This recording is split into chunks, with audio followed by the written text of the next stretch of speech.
Good evening, race fans, and welcome to the finale. That's right, 300 minutes of racing have gone by, and it's brought us 75 minutes away from crowning our champion here at the Cathedral of Speed. It's the final round of the inaugural One Hub ACC season. We've had 4 point scoring rounds so far that have seen more position changes than got that all wrong. More position changes than the England manager's job in the 80s. Spa, Silverstone, Hungaroring and Zolder have been the battlegrounds for our drivers, and battle they have done, leading up to this down-to-the-wire finale where we still have several drivers in the hunt for the crown.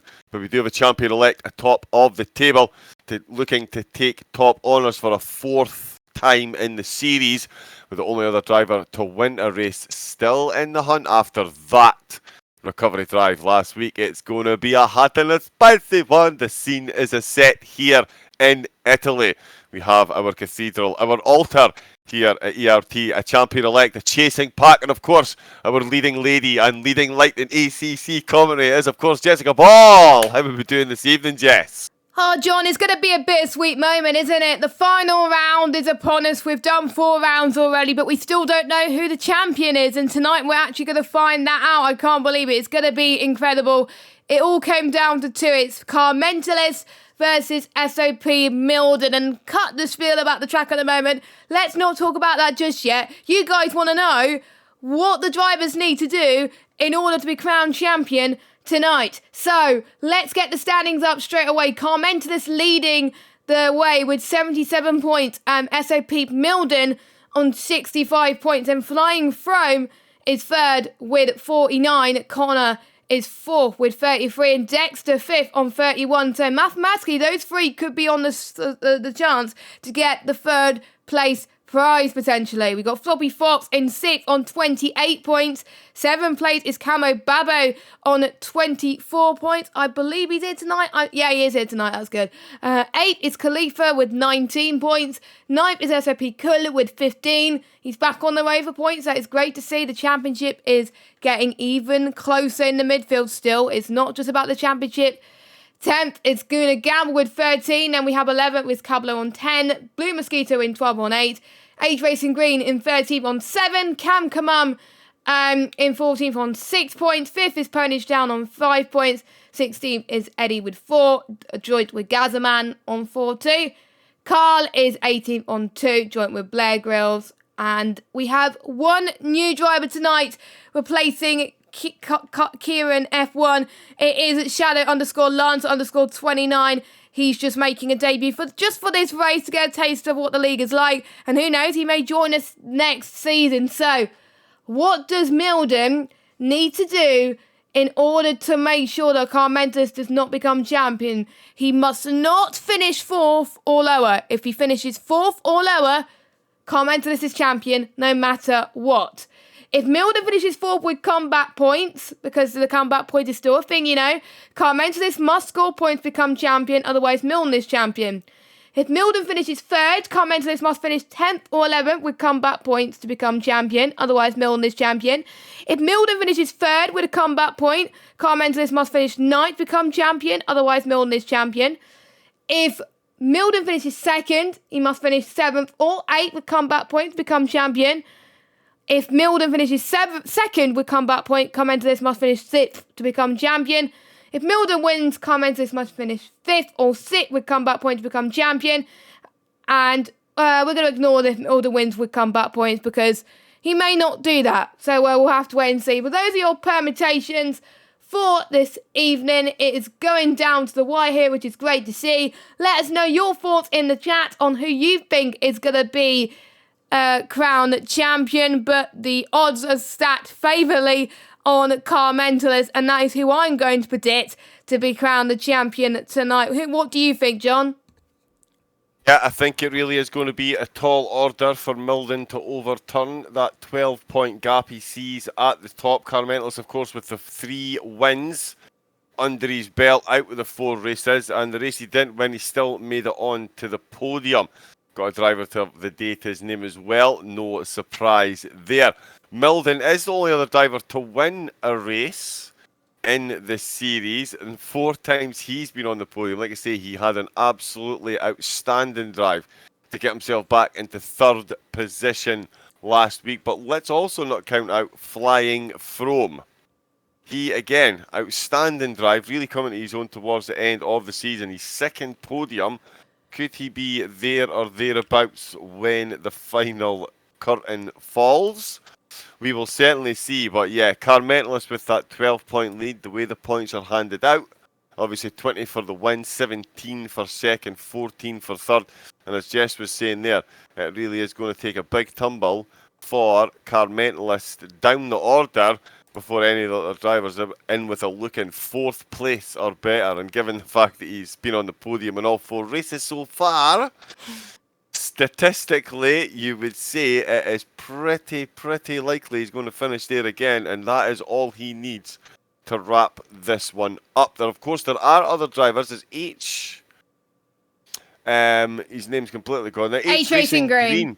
Is he racing tonight?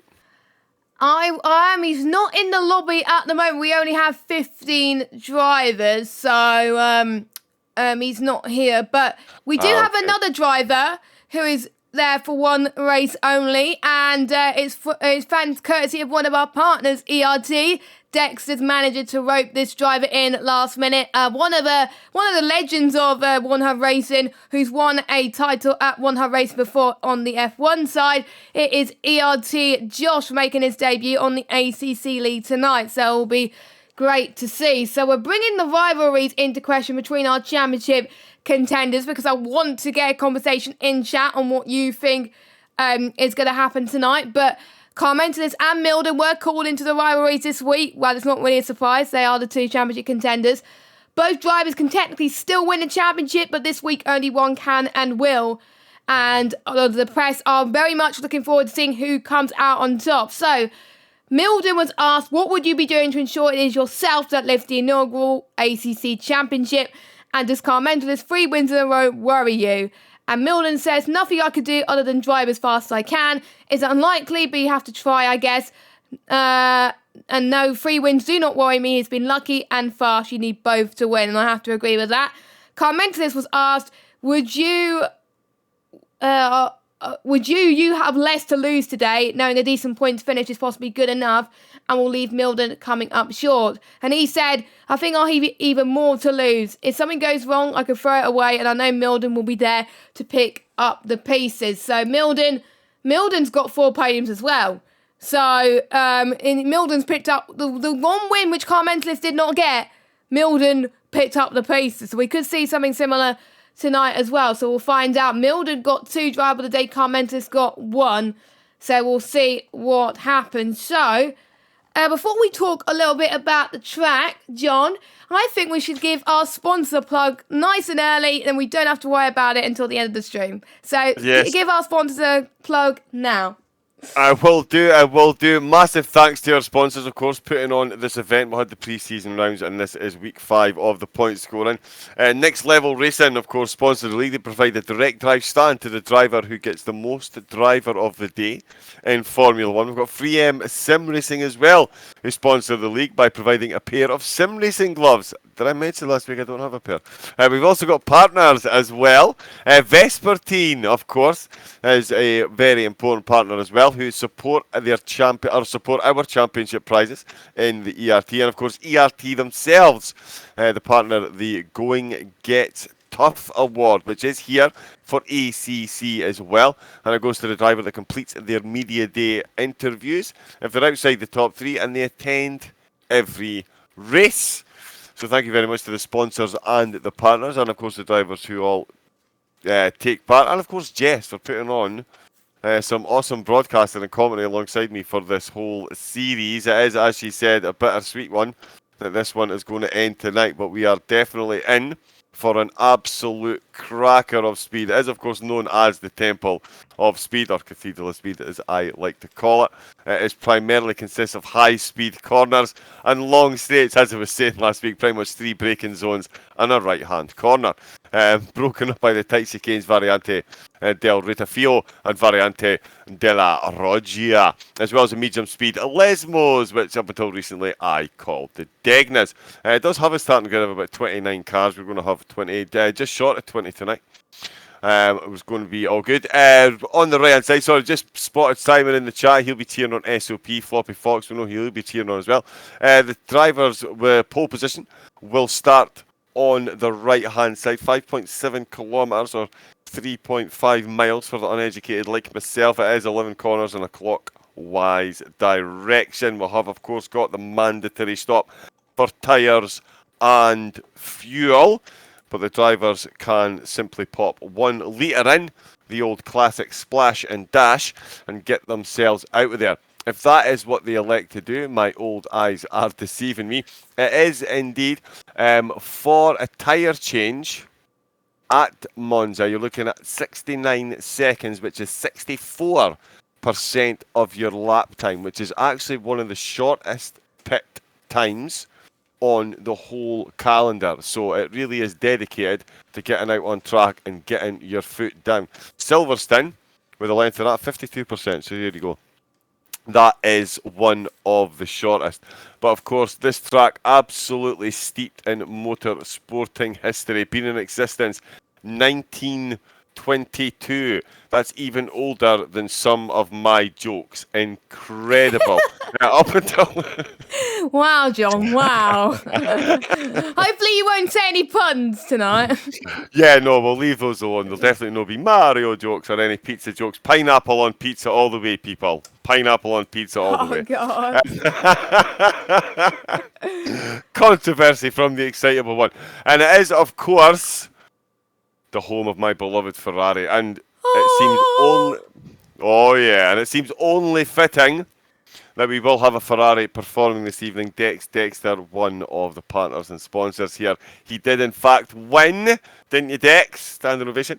The Monza event here. What was it? Pre-season. There was just some opening events, wasn't it? It was trial events that we did. Trial events. And, yeah. One of them was Silverstone and one of them was Monza. So. Oh, the Silverstone race. Epic. Yeah, I have to say, Monza was pretty epic too, so I think we could have another classic race tonight. I'm currently watching practice at the moment. You're not seeing it on your screen at the moment because there's no point, but I have to say, watch out for Car Mentalist. He has topped the practice session at the moment, and I've already noted the lap times we could be expecting tonight. We could expect to see 147s, 146s maybe from our top few tonight, and race pace around about 148, 149 as well. And out of all the tracks on ACC, it's the fastest circuit. Average speed based on that record, 223.8 kilometres an hour.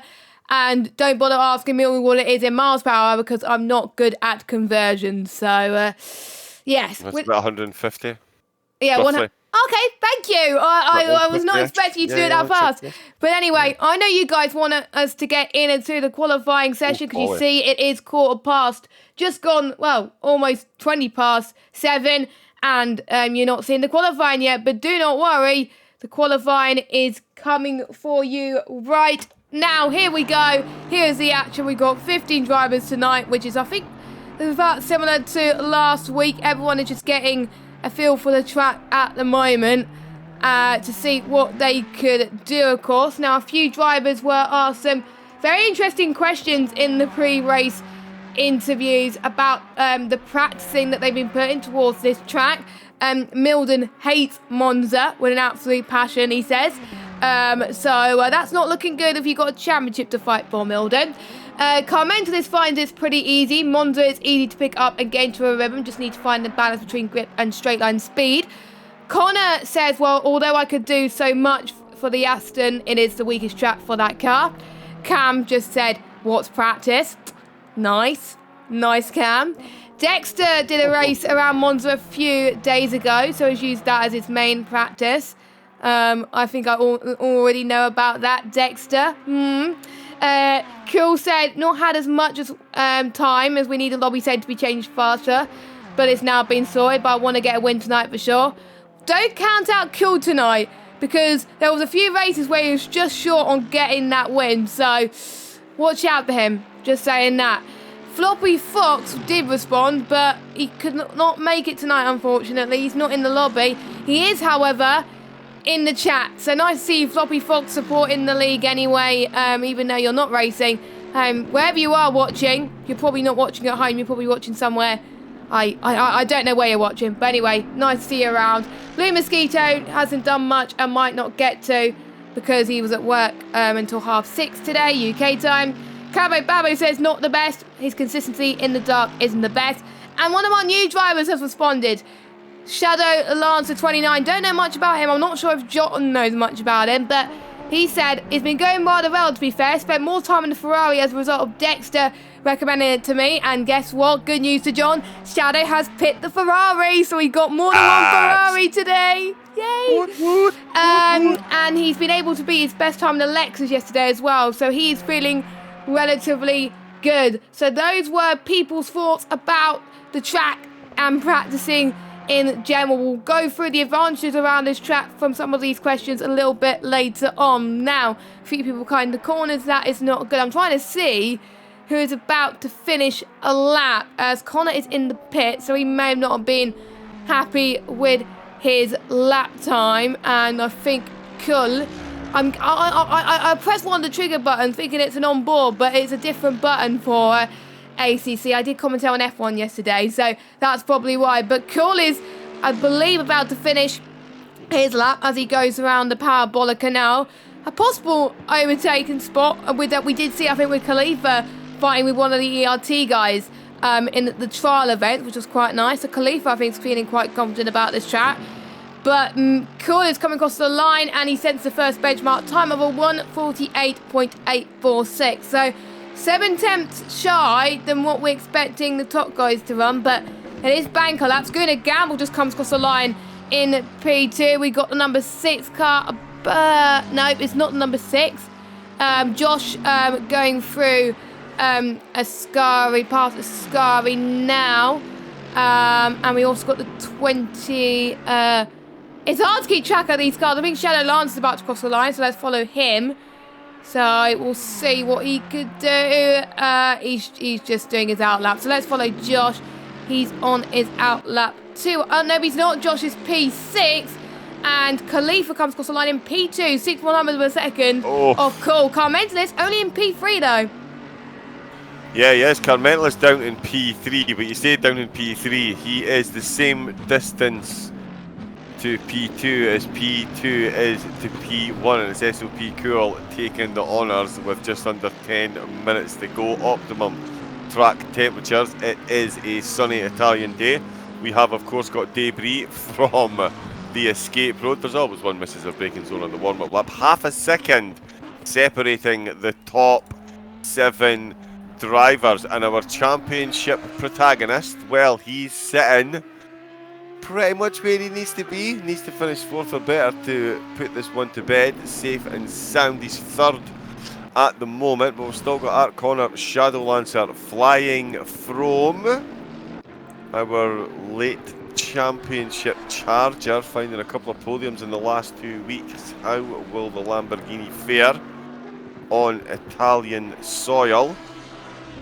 We will certainly find out. Coming through the Lesmos, and he's going to come along the back straight into Ascari at a fair rate of knots. No more improvements on any times up at the front, but Cool is back out on track. Blair Grills a set of time 5 seconds off the pace.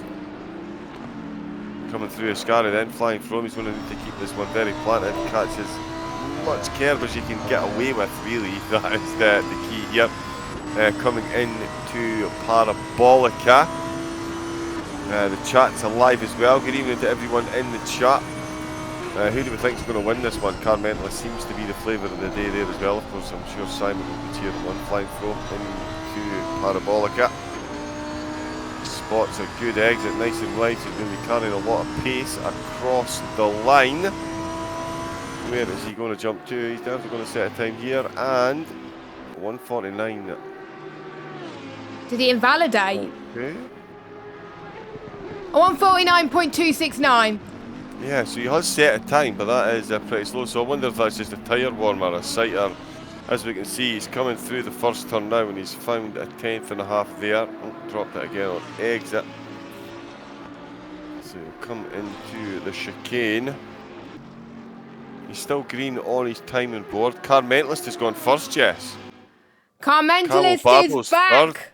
Car Mentalist is back, ladies and gentlemen, to where he needs to be at this moment in time. He can't really. Well, he could be anywhere, to be honest, because he needs to know what Milden does as well. We will keep you up to date on all the permutations throughout the stream, so do not worry. And SOP did ask about the point system, which is in the chat, but I will do a big quick recap. So the top 12 score points in this league. So first place gets 20 points, second 17, third 14, fourth 12, 8. I need to actually get it up properly, because I'm probably saying the wrong points. But yeah, top 12 score points anyway. And don't forget, there's also the comeback points as well. So top 10 is split into two groups, the top 10 and outside the top 10. If you finish inside the top 10 and you gain the most positions, you win a comeback point, which means one extra point in the championship standings, which could mean a lot of difference going into the championship in terms of your position.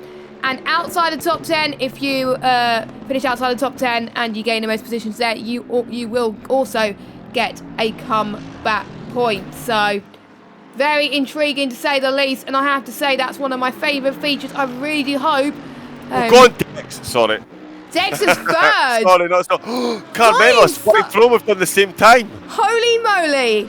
I've only ever seen that once before. It was two Porsches racing in the ACR's league on PC, and they've done identical time, so they will be set. Bravo. Yeah, did I not mention flying from could be? Yeah, I mean he's really flying. He could still realistically, I think, get second in the championship. I think. Oh yeah. So we could still so. If Milden doesn't get his finger out. Exactly. And we could be trying to fly in front. And it's nice to see Dexter up there in the Ferrari. Oh, it really is. Come on. And look how close he is.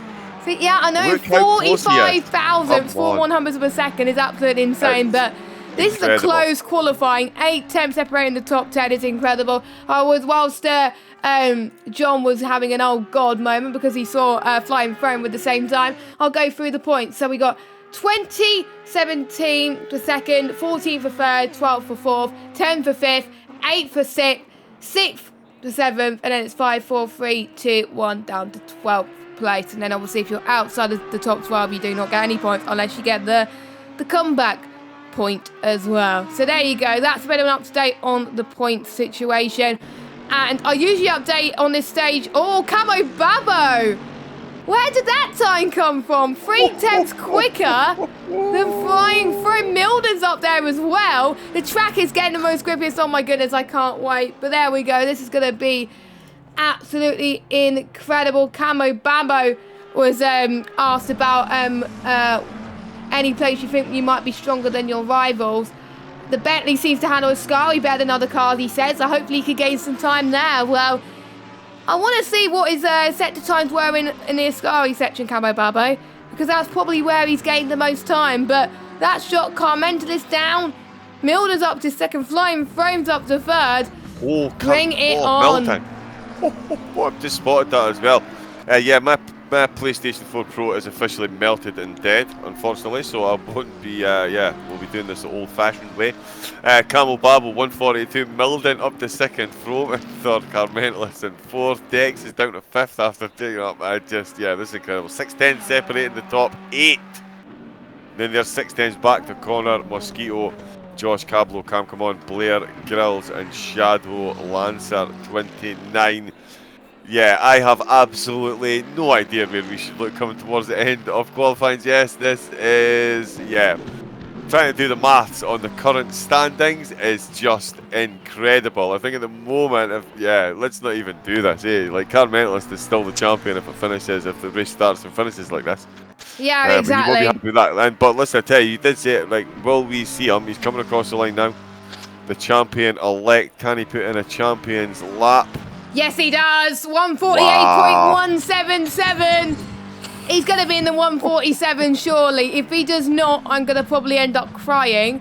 And Camo Babo is still in second, flying frame in third. So he's beating Milden. That could be crucial in the championship. We'll have to wait and see, of course, as well. And I don't think many people were asked about who they think would win the title tonight. I think it would have been interesting to see about that. But there were a few people that were asked about how's the season been and think you hoped for. And Milden enjoyed winning in Spa. Well, of course he did. It was the first race of the season. And Connor said it could have been better for him. He wanted to be fighting in the top 5, but unfortunately only one race has been a success so far, with my only chance at podium taken away due to an unfair penalty. And Dexter would have wanted a podium, but he hasn't got it yet. But he still is reaching his goal with the top 5 at the moment. And cool, he should have went in the Mercedes to start with, but he definitely could have had a better fight in the championship, as I think Milden's coming across the line to start his next lap. Quicker. Blue Mosquito says the opposition has been way faster than he's anticipated, being fun just trying to hang on to the points. He's been doing quite well being in the points consistently, so well done Blue Mosquito. That's probably what my aim would have been for the season. Camo Babo has been enjoying it, hopefully more seasons to come on One Hub Racing. Do not worry, Camo Babo. There are plans for another season in the works. We can't reveal too much at this rate, but there is plans for another season. Watch this space, I have to say. And Shadow Lancer is looking forward to season 2. He's tempted to go full-time if tonight goes to plan. And from what he's seen for the first 4 races, he feels it looks amazing. And that's why he decided to race here tonight. So don't expect him to be on the pace just yet. He's just getting a little bit of a feel of, obviously, the competitors so far. I believe Carl Mentelis is on for his final run as well. Going through the Curva Grande now. We got the number 24 of Cam about to start his flyer, or he's about to finish a lap. Let's see as he comes across the line to either start one or improve. He may be on for a few more laps, actually. He is actually starting one of his out laps. We got the 111 of Milden, the championship rival of Carmentalis. Then he's got to have a good lap here. He's 3/10 off pole and he's in 5th. That's not where he needs to be in order to be the champion, so he needs to improve just a little bit. So here comes Milden. He's come across the line with a few seconds to spare, so he's come in plenty of time. And here we go, the checker flag has dropped. Dexter can't improve on his lap time, so that is it for him. First person to cross the line will be Art Connor in the 74 car. Great to see his progress this season. Like we said, he's only had one good race this season. Last week was pretty good for him. He's still realistically in a chance to get some good positions as he goes into the pits. We've got the 43. Is it the 43? It looks like it, of Carmentalis. And looks like he could be on for another good lap. Come on, go into the 147s. No, he's not in the 147s, but he's still improved on his lap time. Incredible. 29 on Shadow Lancer. Does he improve? Nope, he does not. So I'm just trying to see who else is on a lap. We got, I think, Cam and Josh improving. And don't forget, we've got SOP Milden on his final lap too. So watch out what he can do. So I think those are the only 3 that could realistically improve. So let's watch Cam first. Coming across the line in his Mercedes. Don't forget George Russell signed for Mercedes next season. Will Cam go into Mercedes next season in ACC? We'll have to find out. He stays in 13th. What about Josh then? He's in the pits. So it's just SOP Milden coming across the line to finish his lap. And he doesn't have time. He does not have time. So your results. Carmentalis on pole. Camo Babo in second, Flying Throne in third, Guna Gamble in 4th, Milden in 5th, Curler in 6th, then we got Dexter, Khalifa, all separated by 7/10 of a second. 9th, we'll get to Connor, and we got Blue Mosquito in 10th, Cabello in 11th, Josh 12th, Cam Kamum in 13th, Blair Grills in 14th, and Shadow in 15th position. There we go. That is your grid for the final race of season 1. Nobody going to the 147s tonight, but we could see people in the 149s in terms of race pace. Come on, guys. Get your thoughts in the chat. Who do you think is going to take the title? We had our thoughts, but we're not going to admit too much going into this race. It's going to be very, very exciting. I can't call it. Anything can happen around here. It's Monza, for goodness sake. Yes, it is. It is indeed. It is indeed. So there we go then, qualifying. Some blistering times being put in there in the blistering heat in Italy. 75 minutes now separates our drivers from glory. Will it be Forza Ferrari bringing down the checkered flag? Is Carmentalist going to do what Carmentalist does? Need it from start to finish. Can Milden put on a comeback drive and get himself onto that top spot and put Carmentalist under some pressure? Will my beloved Ferraris feature on the podium? Come on, sim racing gods. Let's get a Ferrari up there. We definitely cannot wait to see. Getting some hellos in the chat and stuff as well. This is about to see the sign. We're about to see a mega race. It says Jason, Johnny, a couple of guys. Everybody, if anybody's out there unwell with anything, especially you guys with COVID, look after yourself. Take it easy. Don't be rushing back and doing anything silly. Get yourself fully fit and well. But yeah, Floppy, can't wait to get you back on track as well as Johnny Bizzett. And Johnny Bizzett himself, who is no slouch behind the wheel, I can tell you. Yes. He was pointing out there some very, very, very quick times you're seeing out there, and he is absolutely 100% correct. We really have. In fact, I think tonight, if Carmentalist does make it onto the podium in the interview box, I might even be asking him for some Kailami tips because I'm racing there on console on Thursday night. Oh. So yeah, that might be my question of the day if he gets driver of the day. What any pointers for Kailami? Because yeah, he has been Mr. Consistent this season. The opening battle on the race, I genuinely thought we were going to see a titanic struggle at the top when SOP Milden took on top honours in the opening race, but Carmentalist very quickly righted that ship. Some absolutely epic battles we saw between them in the rain in Hungary. Yeah, that pit exit, if you don't know, go back and watch. That was unbelievable. And then Milden's comeback drive as well last week really shows that he's definitely still a championship contender. Starting this one in 5th though, Carmentalist. Mission 1 complete. Qualify, front of the grid. It's exactly where he needs to be. He needs to finish in the top 4 to take this championship. And as I mentioned at the start, he hasn't been off the podium in the first 4 races.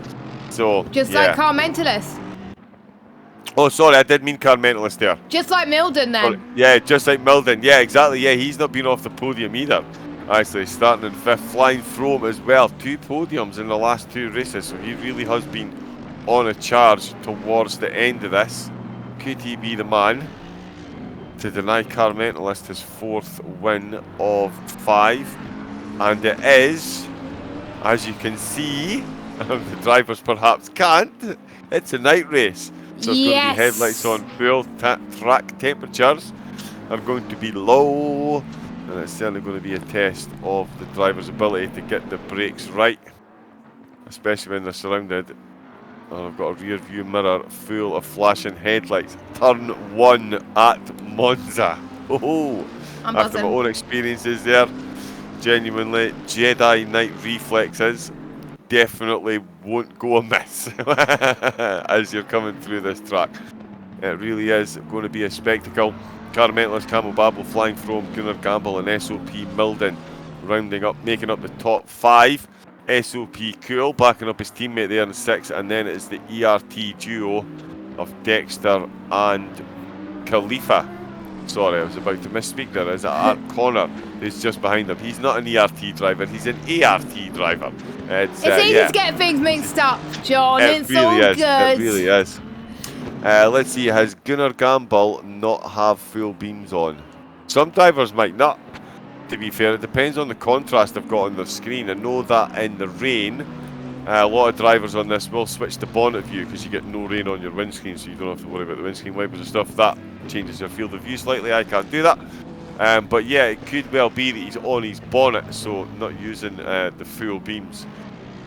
Which, yeah, as long as he's got his lights on, I don't think he'll have to use his full beams 11:05 PM unless it got to like 3 in the morning.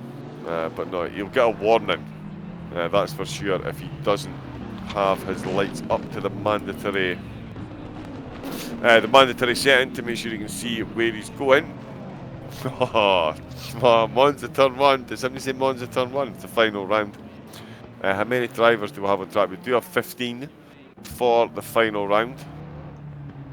Just having a look down. Like I say, I'm relying on the stream as well. At the moment, my PlayStation 4 Pro's literally melted. Do you want me to take the start?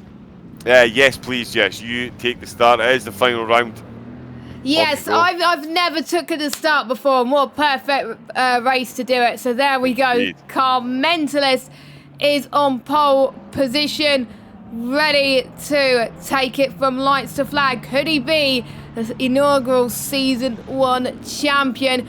We will have to find out. He's leaving it very, very late, but we are underway. Car Mentalist has got a very, very good start compared to Flying Throne and Camo Baba as they make it through the very tricky turn 1. Then we'll have to see what goes on then for all these drivers as well. Milden is doing very well as well, trying to get past the likes of Gunnar Gamble, and is defending from SOP Cool, as we've seen, I think, a relatively clean start. A few people have hit a few bumps along the way, but there we go. It all happens as we see Dexter pressuring Milden as well. So, all in all, a great start for our championship leader at the moment. Actually, no, the timing towers are absolutely skewing. Actually, yeah, it is Car Mentalist that's still winning. Of course he is. Bo, as there's a bit of a pile-up happening in the background. Hold on, let's see what has happened there. And then there was a Bentley lost his grip there as well. Yeah. Camel Babel lost grip in the second chicane, and Yeah, there he was did. a Mercedes of Cam Camon or Khalifa, I believe, in the first turn, hit the sausage on the left-hand side, so the entry to turn 1. But it is in the Lesmos. Camel Babel trying to gather himself. He is dropping places like a stone. Again, the timing boards only update when they go through the sectors. So I don't think Dex and Milden are 5th and 6th at the moment. They're definitely up a couple of places. They're side by side coming into Ascari with the Bentley watching then. So the Bentley is still showing in 3rd then. So it's Milden. Oh, and we've got a car down. We've got a car down. That is a Ferrari. That is Dex. No. Way. Yeah, that is Dex. Has just tumbled down the order. The exit to Ascari. There was a bit of door banging with Milden, yet you can see the damage up beside the Honda. Goes round the outside. Blair Grills picking up places then, so it looks like he survived the early Mercedes mistake going into turn 1. Blue Mosquito off, and I tell you, Dex car definitely looking a bit worse for wear coming into Parabolica. He's on the inside. He's probably going to go into the pits now, John. Oh no, but he's not. He's still going. He's not giving up. He's not giving up. He's trying to battle with Blair Grills and Blue Mosquito then. But it looks like the Bentley of Camo Babo is, I think, a lot better, behind. So we could get past as well. So Camo Babo is ahead. Oh! The two ERT boys, I think, come together. Oh, that is awful. Got the Honda. That was Camo Bamo that went off a little bit, but I think they're back on, I believe. Blair Grills. I think it was Blair Grills. It was Blair Grills. It's hard to see in this, in the light, yeah. Exactly. It's hard to see what's going on. Jump back up to 1st place, though, because it's not Car Mentalist anymore. It is Flying Throne who's took the lead. It is Flying Throne. If only one of the commentators had said to watch out for this guy getting himself onto the top step of the podium, because he's been on the podium the last 2 weeks. He has really, really, really been on a charge. Point in case. He is now leading the final race. And that is no mean feat against a driver like Car Mentalist. Car Mentalist has very rarely put a foot wrong. And even when he has, you wouldn't even have noticed that he's taken pole position and he's taken the lead of the race. He did have a battle for the lead of the race in the last one, and it looks like he's got a battle on his hands for this one. And I say a battle, he's really going to have a titanic struggle on his hand. We did have Simon in the chat earlier saying that McLaren wasn't the quickest car round here. It did find itself on pole position, so certainly belays that. But with Carmental driving it, anything is possible. But at the moment, flying from, not only has he got the overtake done, he's kept Carmentalist exactly where he needs to, and that is just on the edge of the slipstream. Carmentalist is going to close hugely, manages to hold the extra speed beautifully, of course, and he jumps right up in there. Oh, yep, so he is back in the slipstream then, so he really has done the work in the braking so beautifully there. Coming into the second chicane, he's absolutely not letting this one go. He is going to battle this one back and lead this one from the front as much as possible. We definitely know he can handle the pressure. Having cars close in behind him, no problem whatsoever. Can he now apply enough pressure to a driver in the front? This is the first time since the first race that we could see Carmentalist gazump from the top spot, flying from, definitely putting in the laps at the moment. 2 seconds up in his time, so they're already looking at hitting the 149s. That's what we are expecting in race pace. That's what we've been expecting in terms of race pace, 149s, 148. So yeah, we really were, and these guys up the front are delivering. Oh, and a Carmentalist has popped out the slipstream. Maybe he doesn't want to carry too much extra speed into Ascari. It is not known, the McLaren, for taking curbs well, and Ascari is definitely, wow, look at grip he gets out with that thing on the edge of those. That's just insane. But the grip he does, and look at the background then. Gunnar Gamble got a shout in the chat as well. But oh yeah, of course, about his headlights. And yeah, he's not really caring. He's holding on to third position at the moment. He's watching the ball just ahead of him, and he's got a fair train of cars tucked in behind him. And it is the SOP duo of Milden and Kuhl. They're applying the pressure there. The ball up in the front of 149.4, 149.4. Look at that. The two of them right in one another's pockets, and they're still doing 49s. 1 minute 50.2 for Gunnar, 1 minute 50.4 for Milden, 1 minute 50.6 for SOP. Cool. Could not be close. Oh, and I think Milden's gone for a move, has he? He did try to go for a move. Let's go on board with him. For it. Oh, Jess, it's impossible to know who to go on board with. It is hard. It is hard to tell, to be honest, but these drivers are doing an incredible job. Definitely. They do not want this to end, and I think most of the drivers are going to feed back that they want a longer season. To be honest, we would want a longer season as well, but this is obviously a trial season to see how it's going, and we're absolutely loving it so far. Hope you're all loving it so far. There's a lot of you guys that came from other ACC leagues and want to see what One Hub Racing is all about. We are mainly a F1 league, but we are trying out ACC this season, and I'm almost certain we're going to be doing another season of it, so watch this space on how you guys could potentially get involved to become a racer this season, because these drivers have been giving it everything. Carmentalist on the back of flying from.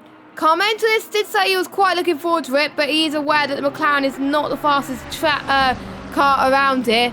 I can't remember what the fastest car around Monza is actually. I think it might be the Merc or the Ferrari. Actually, could be the Merc. Probably the Ferrari. I'm going to say the Ferrari. Bentley does well because it can eat the curbs through Ascari. It can eat the curbs much better than most cars through the Lesmos as well. If you can get yourself a bit of curb on that second Lesmo, you can find yourself a tenth or two there, and that is definitely something that the Bentley and the Mercedes are more than capable of. We're getting shout-outs in the chat. Floppy Fox, the Lambo looks quick in a straight line. It does. Yes, it does. Yes, it does. Half a second is the gap now coming through. Milden on Gunnar Gamble still flying from. Really has come in. He's like I keep saying this. Yeah, very, very, very impressive second half of the season flying from Hud. Really, really, really seriously impressive in that Lamborghini. I think it took him a bit of time to get used to it, he was saying, but yeah, he's absolutely got that thing dialed in. And yeah, if anybody needs any proof, he's got Carmentalist in his rear view mirror. There you go. Case closed. That's it. That's all you need to say. And he's on the PS5. In front of Carmentalist. So yeah. Oh, is that him? No, because he's on the PS5 now, isn't he? So yeah, he'll be enjoying those 60 frames a second. He'll be putting those to absolute good use, as we can well see. Another trip into the Lesmos. And then it is the straight scramble for Ascari. Slipstream mode definitely activated for Car Mentalist coming out of there. Zooming along under the bridge, comes zooming along. There you go, very professional term there. Coming into Ascari. Great. Again, neither of these cars really great over the curb, so it really is a bit of a stalemate through here. It's all going to be down to using the slipstream, getting in the braking zones. Good evening, Colin. How are you? Welcome to the broadcast. We get Arnold here. Specify you. How are you? It's the finale. It's Monza. Get out here. I can't do Ferrari in an Arnie voice yet. Sorry. Hi, Colin. Colin joined at the wrong time. He's probably like, what? Massive shout out to you, Colin, by the way. Also, massive shout out to Jason, by the way, in chat. A quick fact on Jason, by the way, John. Won his first ever One Hub race last week in the Prospect here. There we go. I can't remember what track it was, but Australia. Nice. Congratulations. So, tough track as well. It is a good track. So yeah, maiden One Hub race winner in the chat, Mr. Jason. There we go. Nice. So I'm seeing that Flying Throne's about almost a tenth quicker than his previous best so far at this moment in time. Milden is up into third position. It's just come in the chat as well. Jason, congratulations. Massive congratulations on winning your 8 Floppy Fox. Well spotted. SOP Milden. It is hard to keep track when because SOP Cool's been overtaken by Art Connor. Oh, Connor's having a brilliant race. Yes, he is. Milden, though, is probably not having the time of his life at the moment, but there's still a long way of this race to go. Plenty of time for people to make mistakes as well, so because there still could be comeback points. Camo Babo is still in the pits, so what are we doing? Is stop now, or he might have got damage? I don't know, because he's been in the pits for quite a long time. So Car Mentalist 2 temps. That's all I think he needs, Car Mentalist, to get past Flying Throne, but straight line speed on the Lambo, as someone was alluding to earlier, is definitely quick around there. So Car Mentalist needs to get a move on and closing in on the corners, especially towards the Parabolica. There's not many real braking zones around here, so we shall see. So Car Mentalist going to the start, finish straight then, both taking similar lines. Now it's very important that, especially I think around turn 4, maybe Ascara, you could get a massive toe. And Car Mentalist looked like he was going to go for the lunge there into turn 1. Couldn't quite make it stick. We got SOP Colin Connor having a battle. This could be 4th position. It is side by side into turn 1. And we have got Connor defending for, well, actually attacking for his life. I think it is Connor that's ahead. Yes, it is Connor that got the move done, but Coy's well on the back of this. It could not be over. I think the Mercedes is quicker than the Aston Martin then, so past Kerber Grande now and heading towards turn 4. He's got the better run, I think, but Connor's going to try and cover on the left-hand side then into 4. We will see then. They're keeping each other steady. Oh, the Mercedes has cut the corner. I'm sure Kuhl has to let Connor through, unfortunately, but Khalifa as well. Khalifa's going for the move potentially as well. He's looking. He's definitely playing the back seat as it was at this moment in time, just in case people make a mistake and goes wrong. I remember Khalifa and Janel having a battle in at the trial event. I think we could see more moves being made up front, and we could see Gunnar Gamble just being on his own, saying, "Thank you guys could keep battling," and I could just Car Mentalist and Frome 3/10 of a second. Separated by more than 3/10 in the last 3 sectors. They are very, very, very close indeed. I think as well, another advantage that the Lamborghini's got, which was made apparent when I was commentating on a race at Monza the other night, the brakes on that thing are absolutely incredible. For an hour at Monza, I watched an Aston Martin and a Lamborghini battle. I would change positions for a second.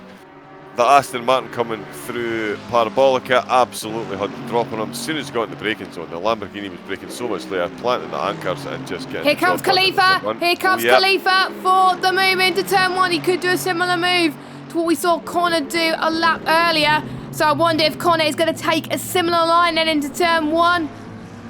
I think Connor is ahead, so I think he took a different line then, which definitely helped him. But Khalifa knows that the Mercedes is quicker, so he's going to take advantage of that. There he goes. It's the Curva Grande, and that was perfectly executed. Well timed from the ERT driver of Khalifa, and it's up into 6th position. And the timing's updated just as I said that, so that was good timing for me. Thank you very much. And that's allowing Cool to have a little bit of a gap as well to everybody else. So that could be interesting to say the least. I think Kamababa could be out the race, you know, so that would be a shame for him. But I have to say Cam has gained quite a few positions. Shadow has gained 1 due to Babo's probably most likely retirement. Hopefully he can come back very, very soon. Just look at that Aston Martin on Khalifa at the moment. I'm going to go on board actually because I really want to see this in full action into Ascari then. This is going to be epic to see if Connor could do this. Closest battle on track. I wonder if Khalifa's going to gain some time on SOP Kul. We'll have to find out very shortly. We're almost within an hour to go. It has been obviously 15 minutes almost gone. It is a 75-minute race. We had Spa already this season, which was the longest race of the calendar. We had Spa, Silverstone, Hungary, Zolder, and we're finishing tonight in Monza. Only 2 people could be in this championship fight, one of which is Carmengelis, currently in 2nd in this race, and one of them is Milden. If, as it stands, if Milden is finishing where he is, he will not be champion, but it may be in danger of losing out to Flying Throne for 2nd place. Hopefully, if Colin is watching, which he is, hopefully he'll be keeping a close eye on the points.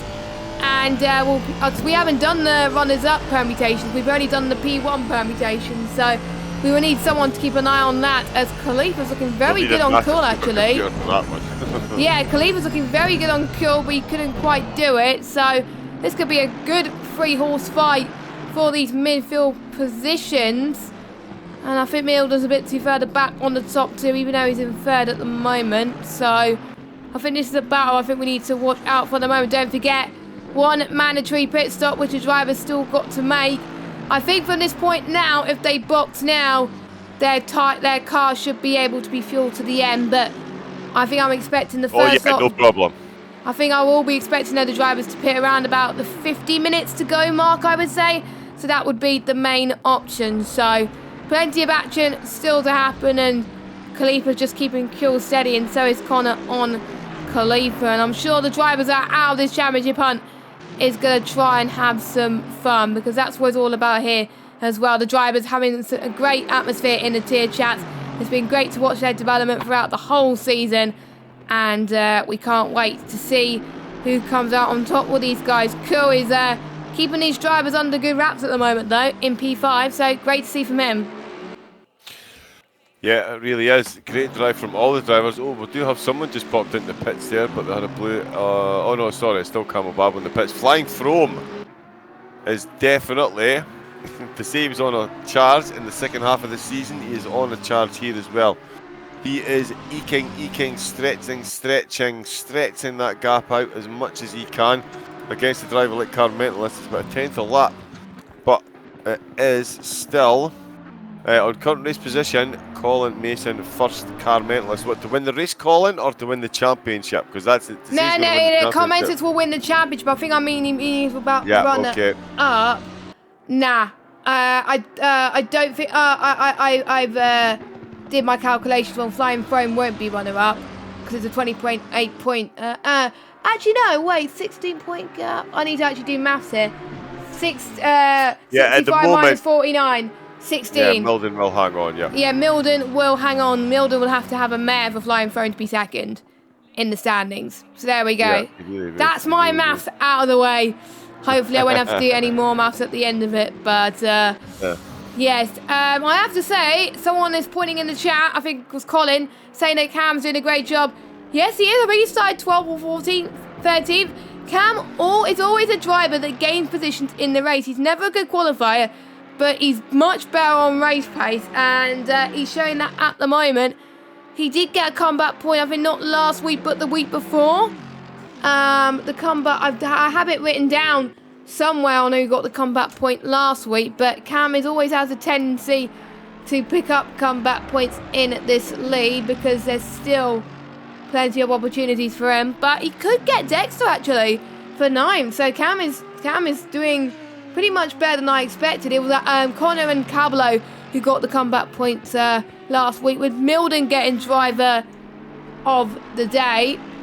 So don't forget, Milden will need to finish 3rd or better, or 4th with a comeback point, in order for the championship to stay alive. But Carmentelis will need to have a mare there. So that is your running order so far. Carmentelis has found a bit more time on Flying Frame this lap.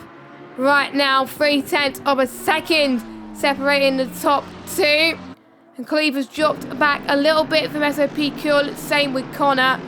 But I'm sure that gap will close in just a few moments' time. 10 laps of this race gone already. Track and air temperature at the moment, 14 degrees Celsius. No trail wind at the moment, which is great to see. And it is just lovely at night time. I'm glad that it is at night time, to be honest. The track is 5.793 kilometers in length, and most of the lap can be taken in full throttle in F1 cars. Not sure about GT3, so if you do that, you're probably going to end up with damage. And Connor just found about 3 on Khalifa there. Yeah, coming into Ascari, that definitely seems to be the favoured battleground of these drivers. Cool seems to have extricated himself ever so slightly from this situation, leaving his fellow Mercedes driving ERT Khalifa to battle out with Art Connor in this Aston Martin. Still ridiculously close up at the front as well though, Jess. Carmentelis, oh, it's just dropped back down to 210. Oh, can he go for the move? Oh, he decided not to, back down. But he could go into turn 4. I think turn 4 could be the best opportunity. Oh, did I see someone cut the course? That is, I think, oh, please don't say it's Milden. It's Milden. He cut the course. Oh, he took the escape route. Oh, Milden, no. Oh, God, this could be... He's definitely going to get he's going to get a slap on the wrist. Yeah, but if he gets any more, he will get a drive-through, and you do not want to get a drive... Is it a drive-through or stop go? Drive-through. Oh, and that's worse than a stop go. That's I don't know what's worse. Yeah, no. You definitely, drive-through is better than a stop go. Stop go, you're stationary for 30 seconds, and your tyres get a lot colder.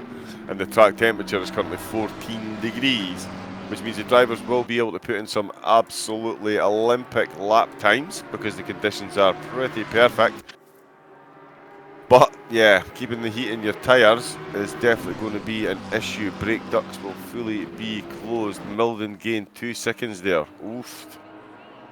Yes. Wow. GGT, well, I think he's got a warning though. So, and we do have a bit of information about the Going Gets Tough award. And who's still in. Obviously, Carmentelis and Milden won't be in the running for that, because they will definitely finish top 3 no matter what happens.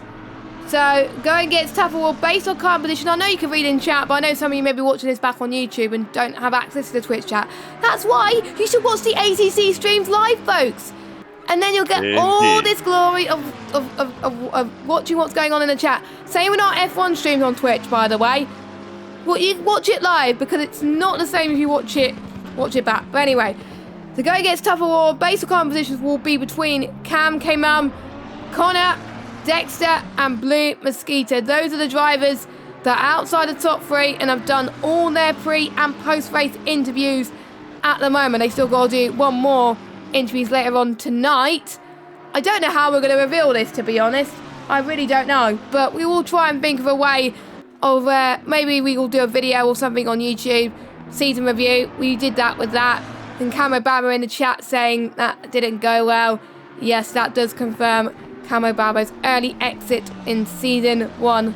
What a shame. I did predict he was going to get a podium. And he didn't. Well, he did due to Connor's penalty in Silverstone, but he did not get the win. It's kind of like George Russell, like anxiously wanting to get a point for so long. But Camo Barbo, thanks for taking part in the lead, my friend. Hope to see you in season 2. But we still got Flying Frome and Carmentelis. Last lap was a 1:48.8, and usually I would get John to see the other lap time of Flying Throne, but he can't. I'm in.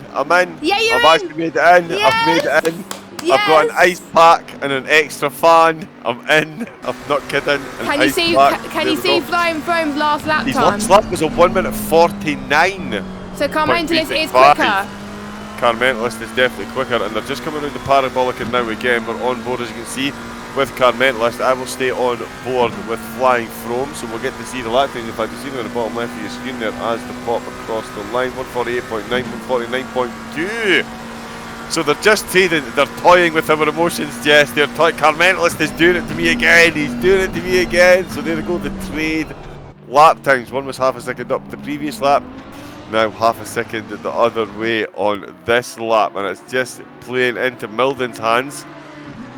Although to be fair, Carmentalist, right, he needs to finish in the top 4. He's currently in 2nd position. SOP Milden is trying his best to close that gap. His last lap was a 149.3, so he actually went quicker than Carmentalist by 3/10 in that last lap. Pretty sure at the start of this I said I guarantee this goes right down to the final checkered flag. And somebody please feel free to go back and quote me on that. Okay, there we go. The proof is in the pudding, and it's on track happening right now. Milden is closing the gap on the battle for the lead. The battle for the lead is seesawing between 3/10 of a second and 8/10 of a second. Carmentalist getting a beautiful run. He's 1/10 behind Flying Throne. Yeah, coming into Ascari with a lot of slipstream there, but again, Ascari's not a whoa, look how much curb the Lamborghini's getting. He's really got the setup of that car on point. Yeah, I think I might be asking him for some Ferrari tips as well for Kyle. I mean, look at the way he's got that riding over those curves. That's absolutely incredible. And you can see he's stretching the gap out, so the slipstream no use. And this is exactly where the nullification is going to keep happening. Lamborghini gets the exit on Ascari, gives them the run into Parabolica. We can see Carmentalist hanging on for all he's worth to the slipstream, but coming into turn 1, the Lamborghini's got the straight line legs and it's got the braking power. Again, we're going to see Carmentalist across the finish line, closing, 2/10. He's going to pop out the slipstream again because he knows he's carrying way more speed than he normally is. The Lamborghini's on the brakes into turn 1. And it is rinse and repeat. Lap number 14, a deja vu at the top of the table here. Carmentalist doing exactly what he needs to do to hang on to this championship lead and take top honours. Oh, SOP cool. Oh, he's just got to kill a drive-through penalty. Cool, what have you done? He's got a drive-through penalty for exceeding track limits. Half an hour in. That's early doors for a drive-through. That is half an hour. Time just flying by when you're having fun, but Kul is looking for a podium. I don't think he's going to get a podium because he has to serve it within 3 laps. If he does not, he will get a big fat black flag, a disqualification. Oh, look at Carmentalist. He's deciding he wants to have a look now. Let's go on board with him as he goes to the right-hand side. We've got Flying Throne. Does not want Carmentalist to have a piece of this action. Flying Throne, I've got to say, doing an amazing job, by the way, fending off the potential champion in waiting. That is huge pressure that he's undertaking right now. And Flying Throne, I think he'll be probably happy with that he's beaten Carmentalist at the moment. The only other person to beat Carmentalist this season is the guy currently sitting in 3rd place in this race, SOP Milden, the championship rival of Carmentalist then.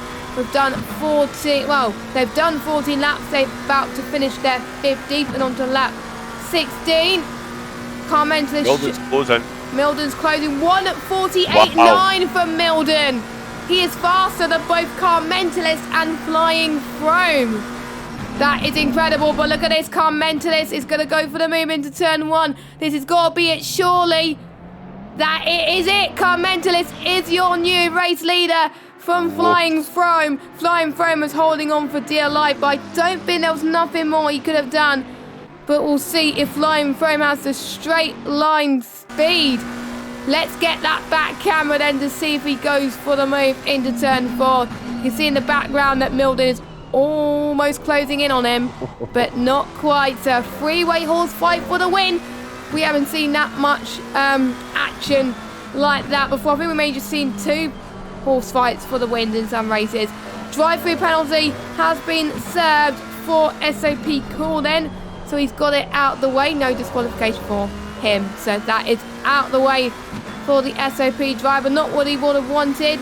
He's dropped down into, I think, 10th place. Or it might be less than that. But we'll see. But Carmentelis, we'll see if he can hold on to it. But, oh, look at the closing speed that... Oh, no! Flying Foam's hit the wall! Flying Foam has hit the wall! Oh, that is so easy to do. I do it a lot on the F1 games. And in other sims as well. But, oh, no. Flying Foam, I think... I have to apologise. I think... Commentator's curse is on me tonight. I didn't even see that happen. I was on board with Milden. I didn't even see it happen. That's he hit the wall so hard. He probably will have to go to the pits after that. He will have to go into the pits after that. Let me go on board. He might be in the pits actually, but he is in the pits. Froome in the pits. Oh. Yeah, Froome's come straight into the pits. That looks. Oh, his car is disgusting. Yeah, that is a panel beater's nightmare right there.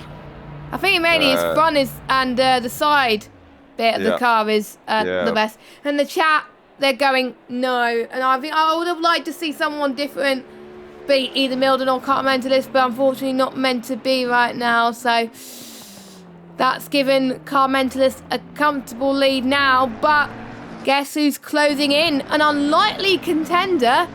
Mr. Gunnar Gamble in the McLaren. Yeah, he really is. Showed that the McLaren apparently was underrated around here, but if we got one in first position, then yeah, Gunnar Gamble in the McLaren as well.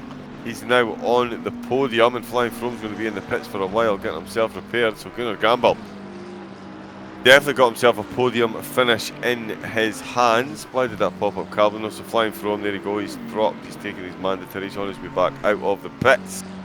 Yeah, at least he's got that mandatory stop out the way. Yeah, so he can just try and get himself back out and make back as many places as he can. Given the pace that he's got, you wouldn't imagine it'll take him too long to get back up through the order. But yeah, Gunnar Gamble in the McLaren, 2.3 seconds behind Milden, who's 2.3 seconds behind the Carmentelis, who quite frankly can't believe his championship-elect leading luck at the moment. Just as he gets the lead of the race back, and Floppy Fox saying, yeah, dirty air. First lap behind Carmentelis and probably dropped like he had when he was leading. I probably drove like when he was leading indeed, and yeah, that dirty air, the slipstream, the extra speed you carry, it's a whole different ball game when you are jumping on that brake pedal. And it looked like he's lapped the back tyres, touched a bit of curb, off into the wall, and Carmentelis off into the lead. He's just got himself back past some traffic there. Milden coming through turn 1, Gunnar Gamble coming through turn 1, Khalifa as well up to fourth position. Great drive for Khalifa. Connor up to 5th, and Cablo in 6th position. Come on, Cablo! Great to see from Cablo getting himself right inside the top 10. Dexter has recovered from that early stage exit left in the Ferraris, up to 7th place at the moment. Come on in 8th. We've got Blue Mosquito in the lone Audi in 9th position. ERT Josh, who was a late addition to the race, he's running great guns in the Mercedes at the moment. He is in 10th position. And Blair Grills in the lone Honda, he is in 11th. And in the pits! And he's in the pits as well. Oh yeah, there we go. So that was good timing. That really was good timing, yeah. So Flying Froome's going to come through and take 11th. He's taking his pit stop. SOP Cool is coming along towards Parabolic, and now he's just behind 3rd placed Gunnar Gamble.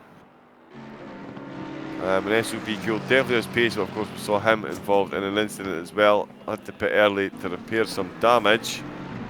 So he'll be trying to get as many overtakes done on drivers before they take their pits to guarantee himself those extra few places. And was that Milden into the pits. So he's doing the undercut then, John. He's doing the undercut. Now, what did you say How much time do they... 65, 68, 69 seconds for a tyre change. So that is 64% of the lap. That, Yep. no, not... Just over half. Just over half, which is Yeah, just over half a lap, slightly more than Hungaroring. Hungaroring is 60%. Yep. Barcelona is 65, so Barcelona was more. Silverstone was 52. Spa is 69. Well, nothing could top Spa. And Zolder is a whopping 77. So, yes, the third out of all the tracks, Monza's the third, pretty much most track on the calendar that you could lose a lot of time here. It's massive. So, Milden's got to make sure he has the best outlap he can in order for people to be like, you know what, I need to pit. Carmentelis doesn't have a comfortable gap than last week, so that means he needs to push for his dear life at the moment. Khalifa, I wonder if he's not going to concentrate on the likes of Milden, but he'll probably be concentrating more on the likes of Connor most likely, who's 2.2 seconds behind. Cabello, I have to say, is... I know I shouldn't be cheering on the drivers because I'm impartial, but Cabello, what an underdog story. He's maybe been racing in 11th, 12th, just shy of points on races, and he's on course for 5th place. What a season finale that would be for the Bentley if he could get his best result in one hub and get basically all the points that he's got already in one race. Cabello, let me see how many points is Cabello in. 10 points. in the pits. Carmentelis in the pits. Cabello's on 10 points at the moment. For 5th place gets, I think, more than that. I think you get 5th place gets 10 points. So yeah, that'll be good, won't it? So Carmentelis good at gambles in. Khalifa stays out. What about Connor? He stays out as well, but he's gained about a few tenths on Khalifa. Cabello is having a battle with Dexter as well, so that could be intriguing. And we'll see if anyone else has boxed. So Milden, Flying Throne, Cam, Kuhl, and Blair Grools have done their mandatory pit stops. Carmentelis and Gunnagamble will come out soon as Khalifa just goes past the Curva Grande. So I'm almost certain that Khalifa's going to respond to Connor most likely. Khalifa's known for the undercut. He is like this in F1, so I wonder if he's going to play a similar strategy here on ACC. Let us know your thoughts in the chat. So far, nice to see we got a record viewership in ACC at the moment. 10 to 12 viewers tonight, which is great to see. So massive shout out to you all. Carmentelis comes out in 4th now. Yeah, that might change again depending on Sector 1. So we'll see. Actually, no, he's 3rd, so I'm sure Dex is behind him. It might. It's hard to see in the dark. Cable's in the pits. Blue Mosquito I think is ahead of him as well, actually. It's 1-1-1. Oh, it's Milden. So it's Milden that he was just ahead of. Yes, it was. It was a 5-second gap between himself and Milden, of course. It was Flying Throne fully involved until he had to come in and take his pit stop after that drop in Ascari. Quick meeting with the wall.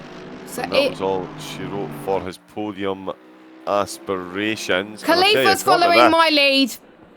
And Connor is following him in as well. Well, I don't think Connor wanted Khalifa to do the undercut. So he's like, oh, screw it, I'm going in as well.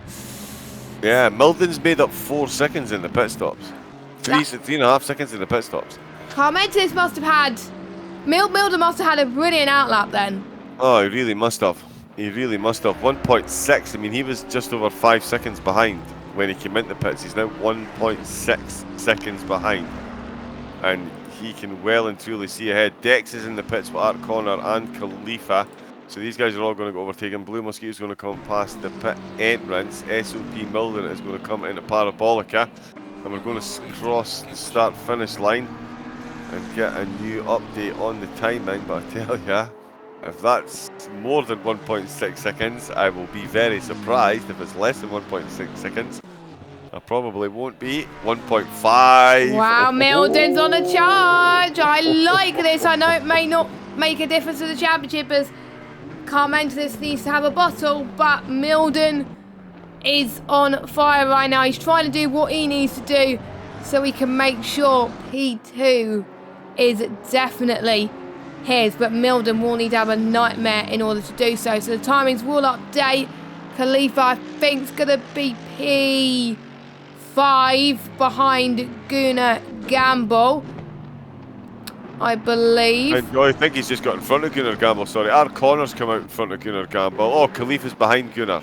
So our corner's out ahead of Gunnar Gamble. Khalifa's just behind Gunnar Gamble. It's all going to be a change as well because Blue Mosquito's in the pits. Dex, did I not see Dex come in the pits? Dexter has not stopped, no. Oh, okay. He's the only driver apart from Shadow. Oh, Jesus, someone getting a tanker's lapper of Connor. But yeah, try and get past Dex there. In the Lesmo, which he did. I wonder if Dexter's struggling. Stop and go for Blue Mosquito. Is that for speeding in the pits? That's exactly what that's for, yeah. Speeding in the pit lane is what you get a stop go 30-second for. So Blue Mosquito's going to find himself tumbling down the order. So P-Cool's making his way back through the order. Now the pit stops have ironed themselves out after that early coming together. An early pit stop. He's back up inside the top 10. Can he close the gap on Cablo? Dex is just behind Khalifa. Khalifa, of course, his teammate who has taken his pit stop. Dex in 7th. I'm really confused. I could have sworn I saw Dex coming to the pits. But anyway, Khalifa's in 6th. Gamble back out in 5th. Art Connor in the Aston. What a drive from him, Jess. He is back up to 4th. Flying from up to 3rd. What a recovery. Back on the podium. And Milden, how's that for timing? He's closed over half a second on that last lap. He's now only a second off the back of Carmentalist. So you're right. Even if he does take the win here, it's going to still be championship to Carmentalist. But these gals are all racers, and another race win, especially if it's Carmentalist that you're beating, would certainly look lovely, I'm sure, on Milden's resume. So we can certainly expect him to go all out to get the win, and he is definitely closing. Definitely closing, like I say, 5.8 seconds as they came into the pits, now 1.1 seconds, 2 laps after they come out the pits, charging through the Lesmos. Dex is into the pits now then, there we go, my brain's rewrited itself, bit of deja vu. Dex is in the pits. Gunnar Gamble's closing as well on Art Connor, so there's going to be more last lap. We've got 34 minutes of this still to go, but Gunnar and Art Connor look like they could be in for an all-British affair when the Aston Martin and McLaren get close together. But of course Milden and Carmentalist just eagerly waiting at the timing board update. How much quicker has Milden gone? His last lap was a 1:49 flat, and Carmentalist's last lap was a 1:49.5. What will we see this time from our main championship protagonist? 1:48.9, 1:48.6, 3/10 is what Milden has just gained on that last lap. And yeah, I'm looking from an overhead shot at the McLaren, and you can definitely see, oh, it doesn't matter what camera you're using now, that Bentley is filling it. So there we go, the gap now down to less than a second. Floppy Fox giving a shout out, but unlucky there for Blue Mosquito. It certainly was. Certainly was. The championship though. Carmentalist has done exactly what he needs to do. SOP Milden has done everything he can do. Get himself up as high onto the podium as he can. And he's doing his best to get himself onto the very top spot. 32 minutes of late night Monza action. This could be some of the finest you've ever seen. And it is for serious points. Milden is going to absolutely wrap up 2nd place in the championship, and flying from, really has been flying. He is going to very much hold on to 3rd position if it stays as is. It's a very big if. A very big if at Monza with 32 minutes to go and track temperatures at 14 degrees. Coming through Ascari, you can see how much better the Bentley is on those curbs. Just absolutely cruises over them, no problem whatsoever. Mentalist gets a good run though out of Ascari this time, so he's stretching that out and he's on for a very quick time as well. But there the Bentley closing the gap once again into Parabolica. Long right hander, seemingly never ending acceleration zone, hanging on to that steering wheel. trying to pull the car over to the right, get across that start-finish line to sneak a bit of slipstream from the Ferrari back marker. Of Shadow Lancer, 29. Oh, that was Shadow Lancer, yeah, Carlo Babel's in the pits. SP Cool's back in the pits as well. Let's see what damage he's done there. 148.6 for Carmentis on that last lap. Oh, wow. Milden is looking very good. I think Carmentis might have made a bit of a mistake there. Bring it on. And I know this battle may end Carmentis being a champion, but Milden still wants to take glory anyway with this race. Victory goes to the right-hand side of turn 4. This could get interesting. Carmentis, I do believe, is going to hold on just about. But my Milden definitely getting a challenge. And I believe Shadow has cut the corners, so he will have a slap on the wrist. Unfortunately, if he gets any more track limit warnings, then he will get a drive-through penalty, which is something you do not want. Milden has dropped a little bit on Carmentis now. 9/10 now is the gap, so I wonder... Connor on Gunnar Gamble. Connor on Gunnar Gamble, if you just give me a moment. Fifth position. That's pretty close as well, yeah. Connor was giving it a bit of a light flash there, so I think he's got his hands full trying to get this overtake done, but the Aston Martin is definitely keen to do so. We're going to come into Ascari once again, 24th time of asking, 30 minutes left of the race, 30 minutes left to decide the final championship standings. Connor and Gamble are definitely looking to get as many points as they can. The Aston swings it round through the right over the left. Oh, and he has a bit of a wiggle on the exit there. And that's going to drop him time then. 3 laps of building. And he's just lost a good 3 or 4 tenths there, just with that little wiggle. It's amazing how much your exit speed is vital to getting yourself a decent lap. Shadow Lancer comes into the pits from 11th, drops down to 12th. Blair Grills goes straight on through. Can Art close the gap there? No, 1.6. There you go, 4 tenths of a second. That wiggle on the exit of Ascari has just cost Art Connor. He's got plenty of time to rebuild and try and catch back up again. He's definitely closing that gap. He's really going to need to keep it nice and smooth if he's going to get there and get the overtake done. Moscow Zero Wing. I wonder if Carmentis has 1 or 2 clicks. He doesn't have the top end like the Lambo or Milden's Bentley. SOP Cool, such a shame. Locked up going into turn 1 before I can slow down to make the gap go back up to 4 seconds. It gives me a drive-through. Oof. Served and then done my mandatory stop and it loaded tyres again. I believe that's his race over then. What a shame for SOP Cool. Another person that could have got a podium today.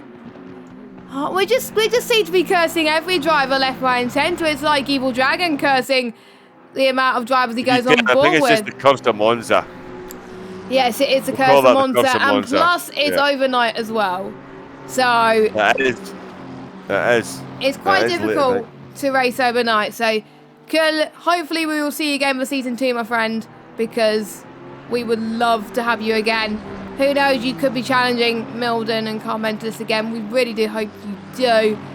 Let's watch Connor as he's chasing down Gunnar Gamble for 4th place right now.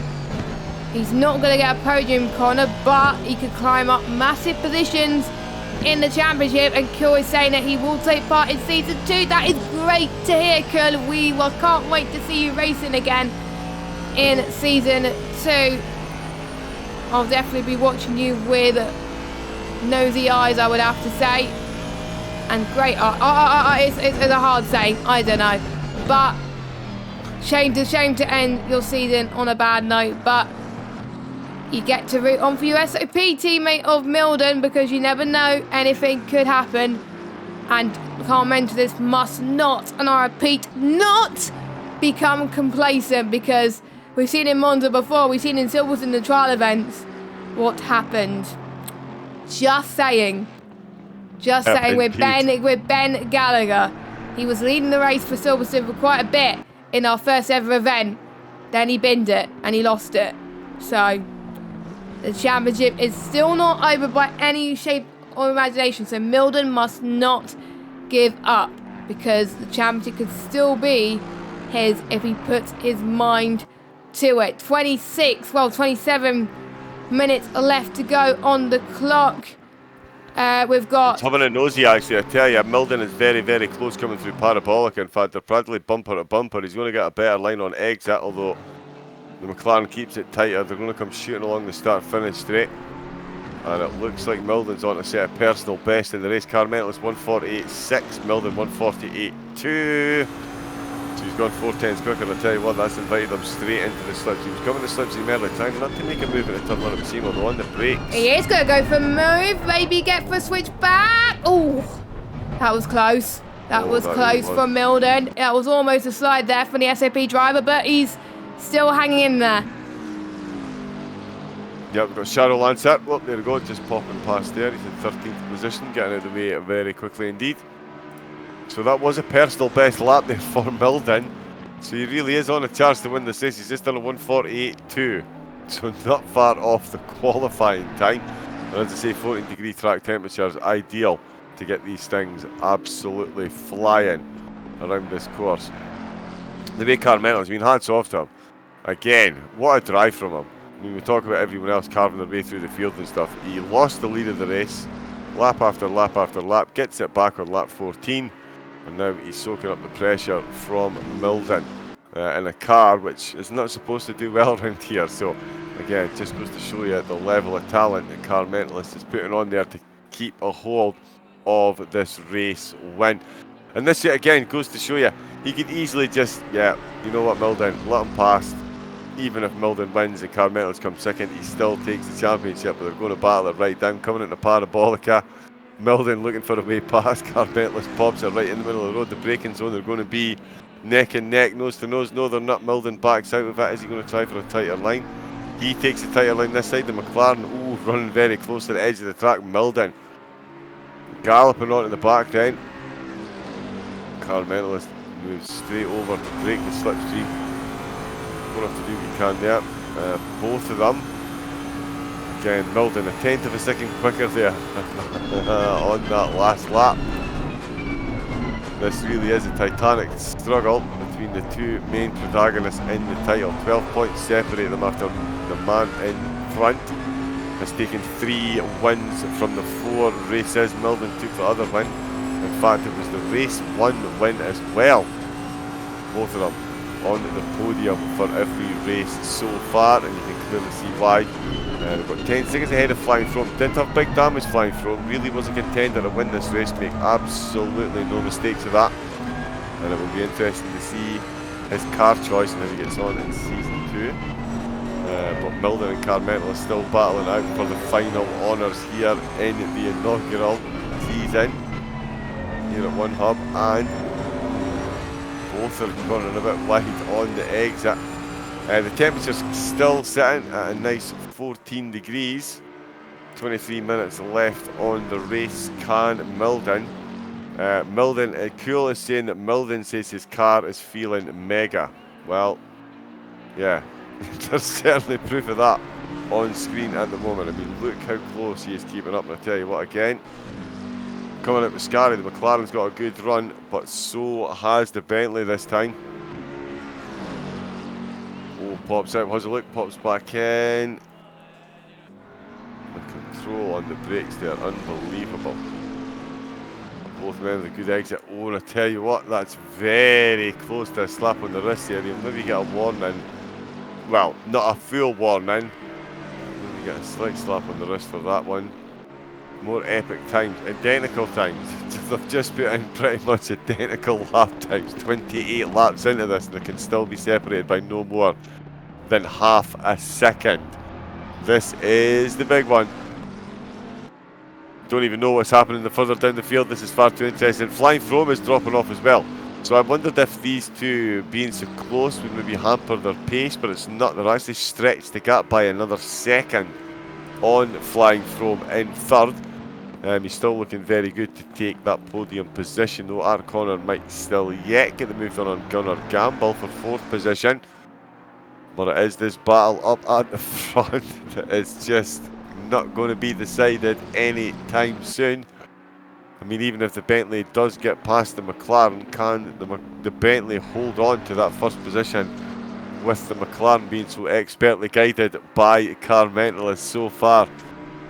28 laps in, Jess, we said at the start of this it was going to come right down to the final checkered flag, and seriously, don't think we could be said wrong. Oh, but a flash of the lights here for Milden. He's now getting the game playing as well, doing anything he can to try and force a mistake. Oh, and he's made a bit of a mistake there, so it is the McLaren off and running, so he's not going to be as close as this time into turn one. I tell you what, Jess, this one is coming alive. I mean, who are you putting your money on to take home the checkered flag? I mean, Carmentalist, the way he's driving, it's going to be hard push to get him down to fourth. But the final checkered flag here, can Milden get himself another race win, or is Carmentalist going to take 4 or 5? Well, we don't know. It's just hit midnight in a game, so everyone is driving in the midnight air at the moment. But Corn is not racing, but he's turned from driver to engineer right now. He is now Milden's engineer, and he has had word from the driver himself, Mr. Milden, that his car in the Bentley is feeling mega right now. He's pushing to the limits, he says. So bring it on, Milden, because I think, I don't know. I think I'm going to go bold. I think Milden's going to take it. If he thinks that his car feels mega, I think he's got this. But it's going to, yeah, and I agree with Colin, sorry. This is going to be one hell of an ending. So whatever you're doing, do not tune out. Do not press the cross button. Don't close your tab. No. I can see what you're doing. Don't close the tab. No, just keep it on this. This is One Up Racing on Twitch.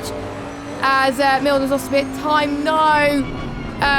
So I probably jinxed him. Sorry, Connor, Milden and Kill. But yeah, make sure you follow us on Twitch if you haven't already, because I know a few of you don't follow. We're almost on 200 followers, 30 followers to go. That would be great. Also subscribe to us on YouTube as well, where we upload pretty much all of our Twitch streams that we stream on there, as well as stream some of our F1 tiers on there too. And also you can follow us on Twitter and Instagram at OneHub Racing, and also join us on Discord. And Milden is struggling with the curb stumping, as what Floppy Fox has been saying.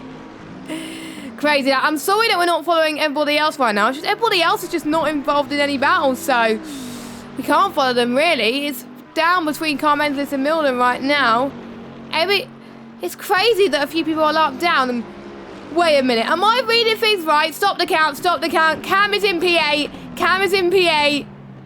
I am not saying anything right now, but yeah, Cam's P8. Yeah, I love to see that there, yeah. Cam is P8. ERT Josh making a debut appearance tonight. He's in 9th. His teammate Dex is in 10th as well. I did think Art Connor was going to get a move done on Gunnar Gamble. It was because I was reading the timing board incorrectly. It's actually Connor who's coming under pressure from Khalifa.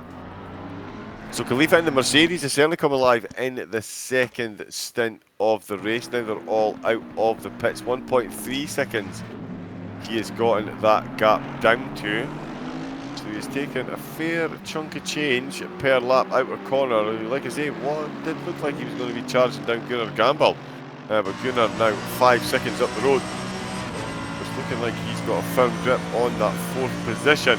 Especially if Connor can start sticking his nose, especially if Khalifa, can start sticking his nose into Connor's affairs. And it looks like that could be sooner rather than later. 17 minutes left to go for the drivers to get the final points haul of the season. And it is Carmentalist still cruising away then. 1.1 seconds now the gap to Milden.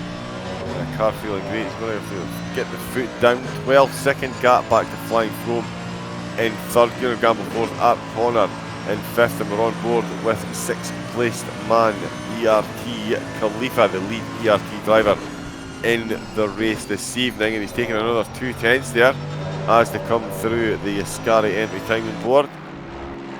On the exit, can he get it to less than 7 tenths as across the start finish line? If he does, he's definitely on target for being within... Oh, there we go. Oh, that, never mind, that was the Ferrari getting out of the way. I wonder what happened there, but Shadowlancer just popping himself out the way. Currently lapping himself in 13th position. Khalifa comes across the line. Ho, Jess! He's not only got to within the 7 tenths, yeah, that's 5 tenths. And coming into turn 1, it's on between these two. Yes, it is. It is on between these two. Khalifa is matching similar paces to what's around him. So, to be honest, Khalifa could be on for his best result of the season. Podium may not be in reach right now, but he could be on to climb his way up the championship a bit better than what he is currently at the moment. So before this race, he's currently sitting in P8 on 19 points. So I think he would jump. I think he would be ahead of Floppy Fox then. In probably, and Camo Babo. So he'll be 6th position in the standings if things stay as they are. But it is all so close between this midfielder, Connor, Dexter, Floppy Fox, Camababa and Khalifa. Camababa has retired, Floppy Fox is not racing, so we also got Kuhl in this midfield battle, as well as Goody Gamble and Cablo. So, oh my, I'm looking forward to the end of this. Do not go anywhere. I want this to go. I wish, John, you know what I wish? I wish there was a 90-minute race. Yeah, but I'm not sure many of the drivers would I know, but I wanted 90 minutes. Yeah, listen. Yeah, an hour and a half. It certainly would have made the fuel strategy a lot more interesting for the drivers as well. Cool saying that Milden's almost in DRS range. 1.6 seconds now. The gap car mentalist is stretching those legs out in front. And Khalifa was amazing on the brake, so he does get close. Yeah, really watch him. Yeah, the Mercedes, like the Lamborghini, definitely close again. Half a second. So exactly the same gap. Gives the lights a flash, tries to put his adversary off as they come into turn 1. He's going to have to be really amazing on the brakes if he's going to pull the move here. He needs to just get a nice clean turn 1 and get a great exit and try and get onto the back. Just hanging there for the long straights. They're coming through the time board again. Milden and Carmentless have just gone through. Carmentless finding another 2 tenths on Milden then. Khalifa finding the flasher button once again. Aston Martin left and right there. Comes into braking, so look how much closer the Mercedes is getting right on his rear bumper then. Both of them get a good exit through turns 4 and 5. The lights still flashing from the Mercedes. Reminding the Aston Martin driver just how close he's getting coming through the Lesmos into the right-hander. Ooh, had a look there, the Mercedes. Look at trying to force the defensive move from the Aston Martin. And so I'm going to be honest, it's not often you see drivers looking to defend too early in these situations. I think the Aston driver giving him a little light flash as well. Yeah, you're going to need to stay in the slipstream longer than that if you want to get this move done going into Ascari. Closes up under the brakes as well, so you really can use the braking zone to close that gap and force himself. Oh, Jess! Oh, yes. Carmentalist has just made up 1.1 seconds on the race leader. So, Carmentalist, sorry, I've just jumped all over myself there. Carmentalist last lap was 149.2. You mean Milden? Milden, sorry, I do mean Milden. There you go. That's I got a bit confused. Wait, I thought you meant Milden took the lead there, but no, Milden's found 7 tenths on Carmentalist. Well, he did a 1 minute 48.4 on his last lap, Milden, and Carmentalist's last lap was a 149.2. So Milden almost did, was still only 2 tenths off his quickest race lap so far. And yeah, and his quickest race lap so far is actually 3 tenths quicker than Carmentalist's quickest race lap. The main difference you will see here though is a lot less mistakes made by Carmentalist. Not putting anything on Milden. Obviously, he's driving really quickly, but we have seen him made a couple of mistakes. Carmentalist's season has been highlighted by not only quick, but consistent drives. This is how you get to the end of races. And I'll tell you what, Carmentalist is responding in kind. He is about to take the lap record here, I think. Yeah, I think so as well. He's almost, over 4 tenths up. He's over 4 tenths up. He could be matching his quali pace. I swear he was a 48.1. Yeah, quali was 48.1. If he gets a good exit here, wow. He's found more time through Parabolica. I'm watching Milden's lap time to see, but I think he's going to be 4 tenths down, so that would be a 1:48. Oh, he's done it, 1:48.111. Wow. He's just set the quickest lap of the race and gone a couple of hundreds quicker than his qualifying time, so not too shabby a performance at all. No. I tell you what, if rain was involved, it would be amazing. Yes, it would. Jeez, game on then, says Colin Mason. There's Jigsaw with the Raven emotes in the chat. How we doing, bud? Have you been racing tonight? It's Tuesday night. What have you been doing? You'll have been doing North's Life. Because, man, you do North's Life every day of the week. James Lee! Hey, thought that Scottish voice sounded familiar. Of course it does, Jamesy boy. How we doing, my man? Good to see ya. Remember the name James Lee, by the way, 16 years old, one of the quickest and most consistent and cleanest drivers on the planet. He is going to be a famous sim racer one day, and I've been promised his first ever signed t-shirt. So there we go. Yeah, you never know, and you probably recognise another Scottish voice joking. I was in Scotland for like 2 days. I did some real life racing in the weekend in Larkhill Circuit. That was brilliant, and it was my first time in Scotland as well. Would love to go again. Glasgow's a nice city, it is, but I know people that are watching that live in Glasgow, they don't like it, but I like Glasgow. I would like to get back, so yeah, Scotland was a nice place. It took so long to get there. But anyway, enough about blabbling on about my go-karts, but yeah, race warm one, John. I do. Well, yeah, obviously. I believe that's about the t-shirt. Yeah, race one. You're still only 15, James. That's right. Wow, that's even more heartbreaking. I'm 43 and he's got 84. I'm 26, man. He's I think I'm 11 years older than him. There Jesus. We go. And Jigsaw's saying he's not clean anymore, he's ruthless. Excellent, James. Excellent, especially if you're putting Jigsaw and Kieran at the wall. Oh, I'll tell you what, Khalifa and Connor, sorry, I'm still watching about Milden's tyres have gone. We're getting an update from his race engineer, SOP Cool. Thanks, cool. The tyres are gone there. 2.5 seconds is the gap there. Khalifa just coming past. Is that Gunnar Gamble in the McLaren letting those two guys through? Really? 4th place? Okay. All so that just goes to show you the pace that Connor and Khalifa have got. Have they just overtaken Gamble? Yeah, they have.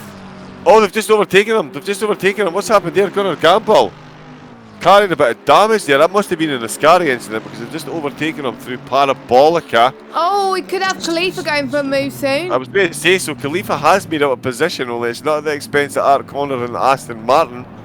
It's the McLaren of Gunnar Gamble. So Khalifa could now be staring at a 4th position as he applies more pressure all the way through. You're not allowed to moan about your age at 27. I'm Colin, 26. 26, I completely agree. Oh, Khalifa! Turn 4, on you go, Jess.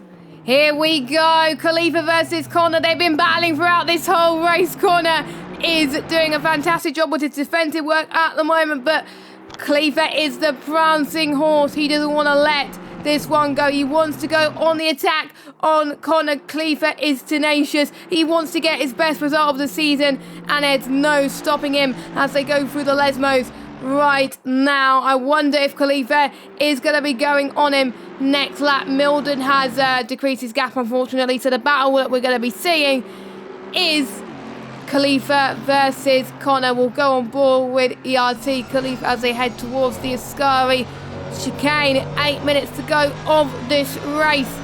Sad times, bittersweet, but we haven't been short of action, which is great to see right now. So Khalifa is going in for the move. He's going for the charm offensive into the Parabolica. Couldn't quite do it. He's looking so good on the traction right now. So this could be Khalifa's to lose if he doesn't get this move done. Start, finish, straight he goes then. Oh, look at that speed in the Mercedes compared to the Aston Martin. This could be the move surely that Khalifa's looking for. With 7.5 minutes remaining of this race then. Khalifa to the left, Connor to the right into turn 1. This could be the move of the race that Khalifa's looking for.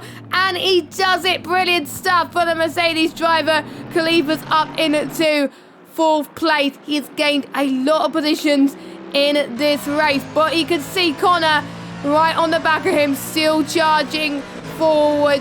to try and attack him, and this race is no longer over yet.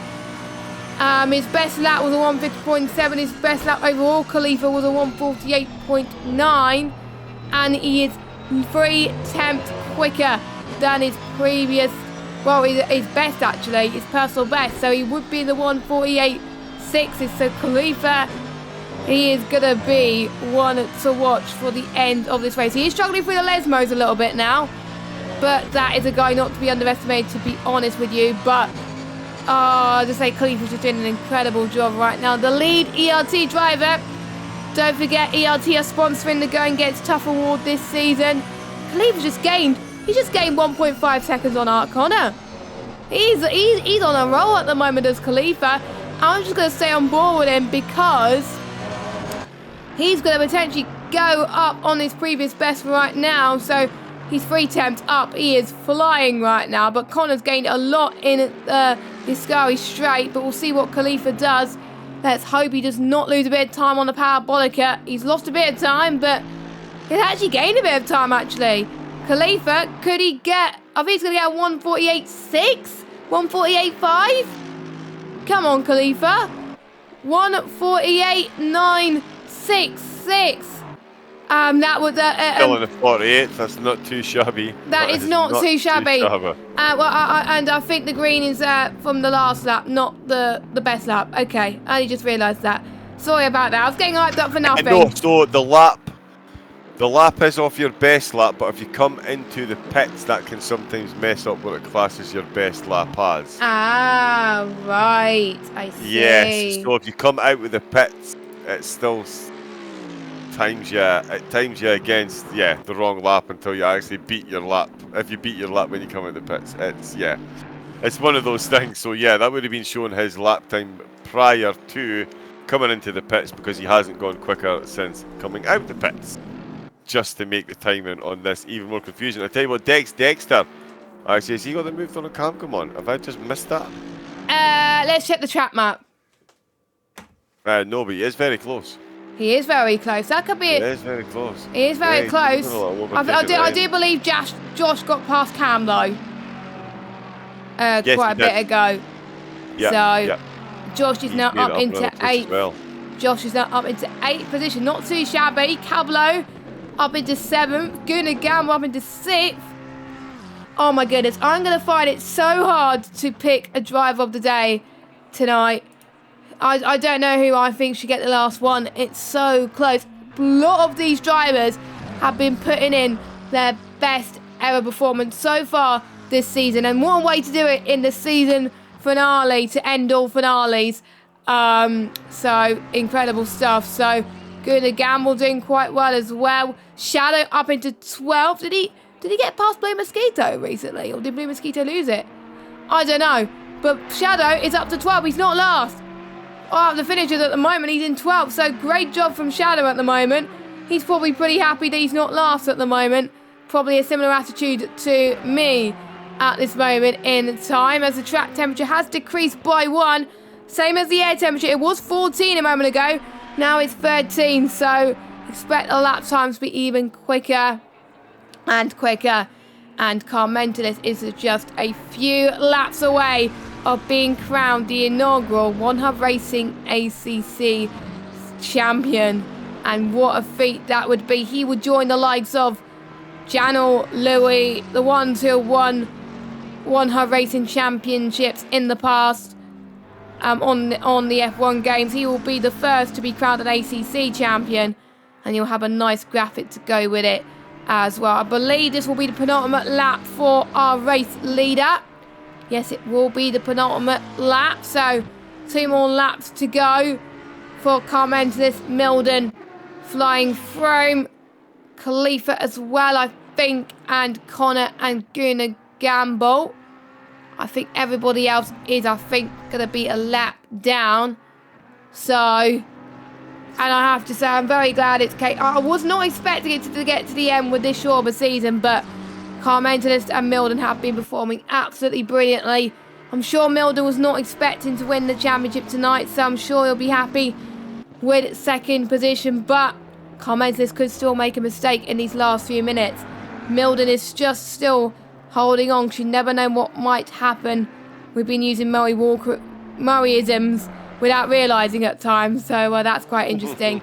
And I have to say, unless Khalifa has an off, Khalifa will have 4th place in the bag, as he's increased the gap to another 1.5 seconds, so now he's 2.3 a second clear of Connor now. I want to see let me just go on board to see his lap time. Give me a second. 1:48.9 still, but he's consistently in the 150s, but he's lapping so much quicker compared to Connor right now, so he's not doing too shabby. Not doing too shabby at all, my friend Khalifa. But anyway, I believe Carmentis will cross the line for the penultimate time. Oh, is that Dexter? Oh, yeah, Dexter's just got the move on Josh. He did, so Dexter... Yeah, so the teammates swapping positions, but Josh looks like he's not too happy at letting the boss through. No, and he's not. The leaders starting the final lap, exit to Parabolica. It is game on for Dex, but the Mercedes showing what it can do in a straight line, and that is a lot. And it can certainly do more over the curbs than the Ferrari. They're going to be side by side going into turn 1. Big decision. Josh pulls back into line then.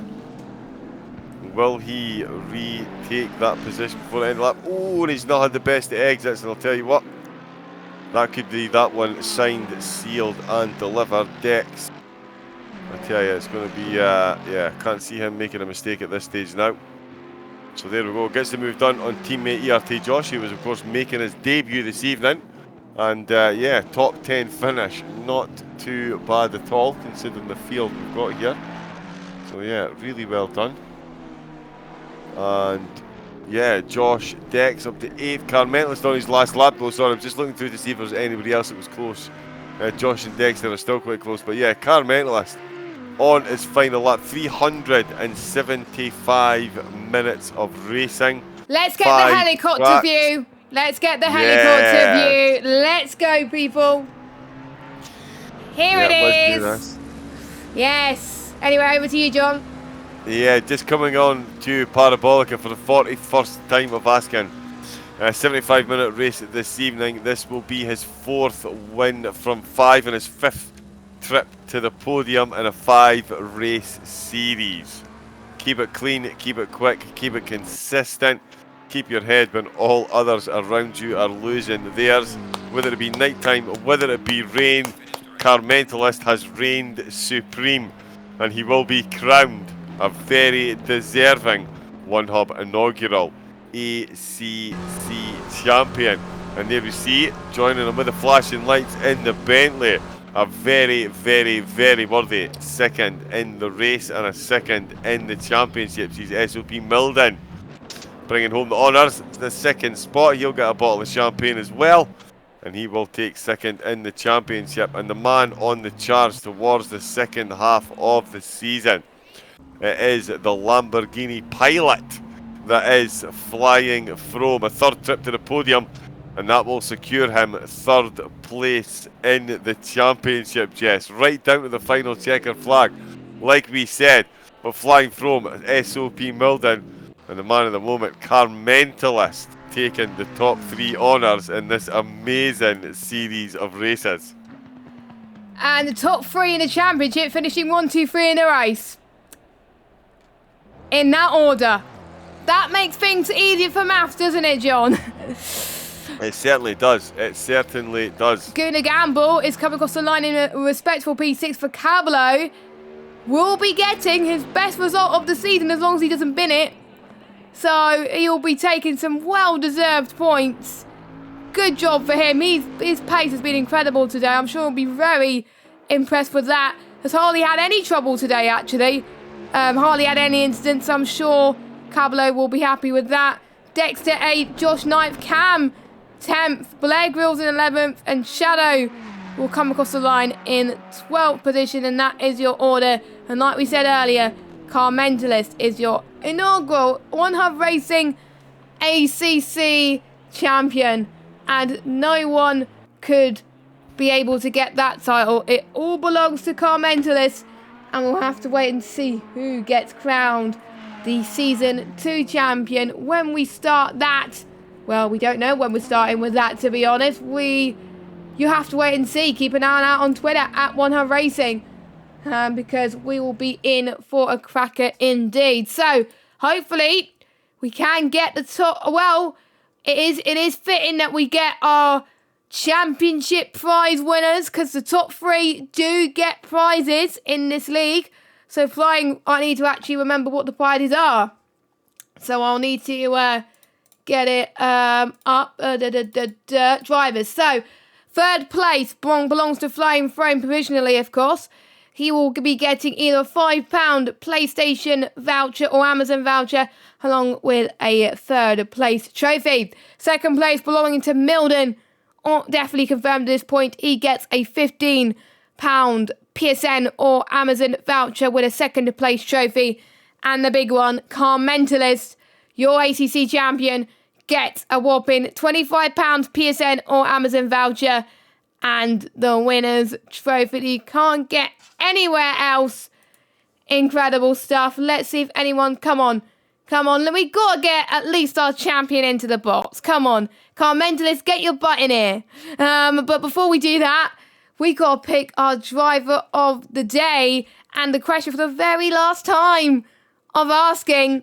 And it's going to be difficult. But, John, I'm going to pass the baton on to you like I did last week, because I don't want to nick it, because I felt mean nicking Dexter a few weeks ago. Who is your driver of the day, and what would you like to ask him? It's got to be Car Mentalist, really. I was not expecting you to pick him. Yeah, you know what? There's a couple of drivers down. You do like the drivers that have made their way back from it, but the pressure he had on his shoulders coming in here to take pole position, to battle his way. I mean, he didn't have an easy run of it. He was behind the Lamborghini lap after lap, and then he had a Bentley breathing down his neck for the 2nd stint of the race. So I think and to handle that and to bring that home all the way, I think Car Mentalist would have to be my driver of the day there. Question to ask which stint was more difficult, being behind the Lamborghini or being in front of the Bentley? I'll try not to ask him that if he jumps into the interview box. Yeah, exactly. Well, to be honest, I'm glad you picked Car Mentalist, because I wasn't going to pick him anyway. Excellent. You're probably going to guess who I'm going to pick. I'm going to pick Khalifa. He's got his best result of the season, made some fantastic moves. I actually need to remember where his best result was before this. Let me get the standings up on... if it'll let me get the standings up on the drive. I actually need to find out what is best. I think his best finish was 7th, I think, or 6th. Because he always seemed to get involved in incidents. But today, he was showing that he's not. So let me just look. Khalifa. Yeah, his best result was 6th in round 2. So, yeah, and he didn't race last week, I believe. Nope, he did not race last week. So, he's got his best result of 4th. Well deserved. And my question for Khalifa is going to be, how hard was it to hold off the likes of Connor for the later stages of this race? And are you going to carry on this form into Season 2? And I would like to congratulate him for his best result of the season by a mile. 4th place. The best ERT driver on the grid today. Incredible. So, are we... Let's just see. We've got Milden on standby. I want to get Car Mentalist in. Come on. I want to get Car Mentalist in. So, and Car Mentalist has got a nice treat waiting for him, because a tweet will be coming up later with a fancy graphic showing his achievements. So, watch out, Car Mentalist. Oh, Frame is in there as well. Should we do Frame first, 3rd to 1st? Go for it. So I'll let you do the interviews as normal. So Frame is going to be dragged in. There we go. Good evening then. As Jess was saying, we're going to do the podium in reverse order, and it was the championship 3rd to 1st and the championship as well. Sorry, the championship as well.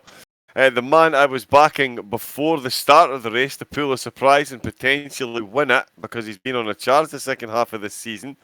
He found himself leading the race in the first half of the race. Heartbreak kicked in. Comes home with a podium though. Third podium of the season. Third place flying from in the Lamborghini. You got third place in the championship, you got a podium, so under normal circumstances I would obviously be congratulating you, saying you must be feeling amazing.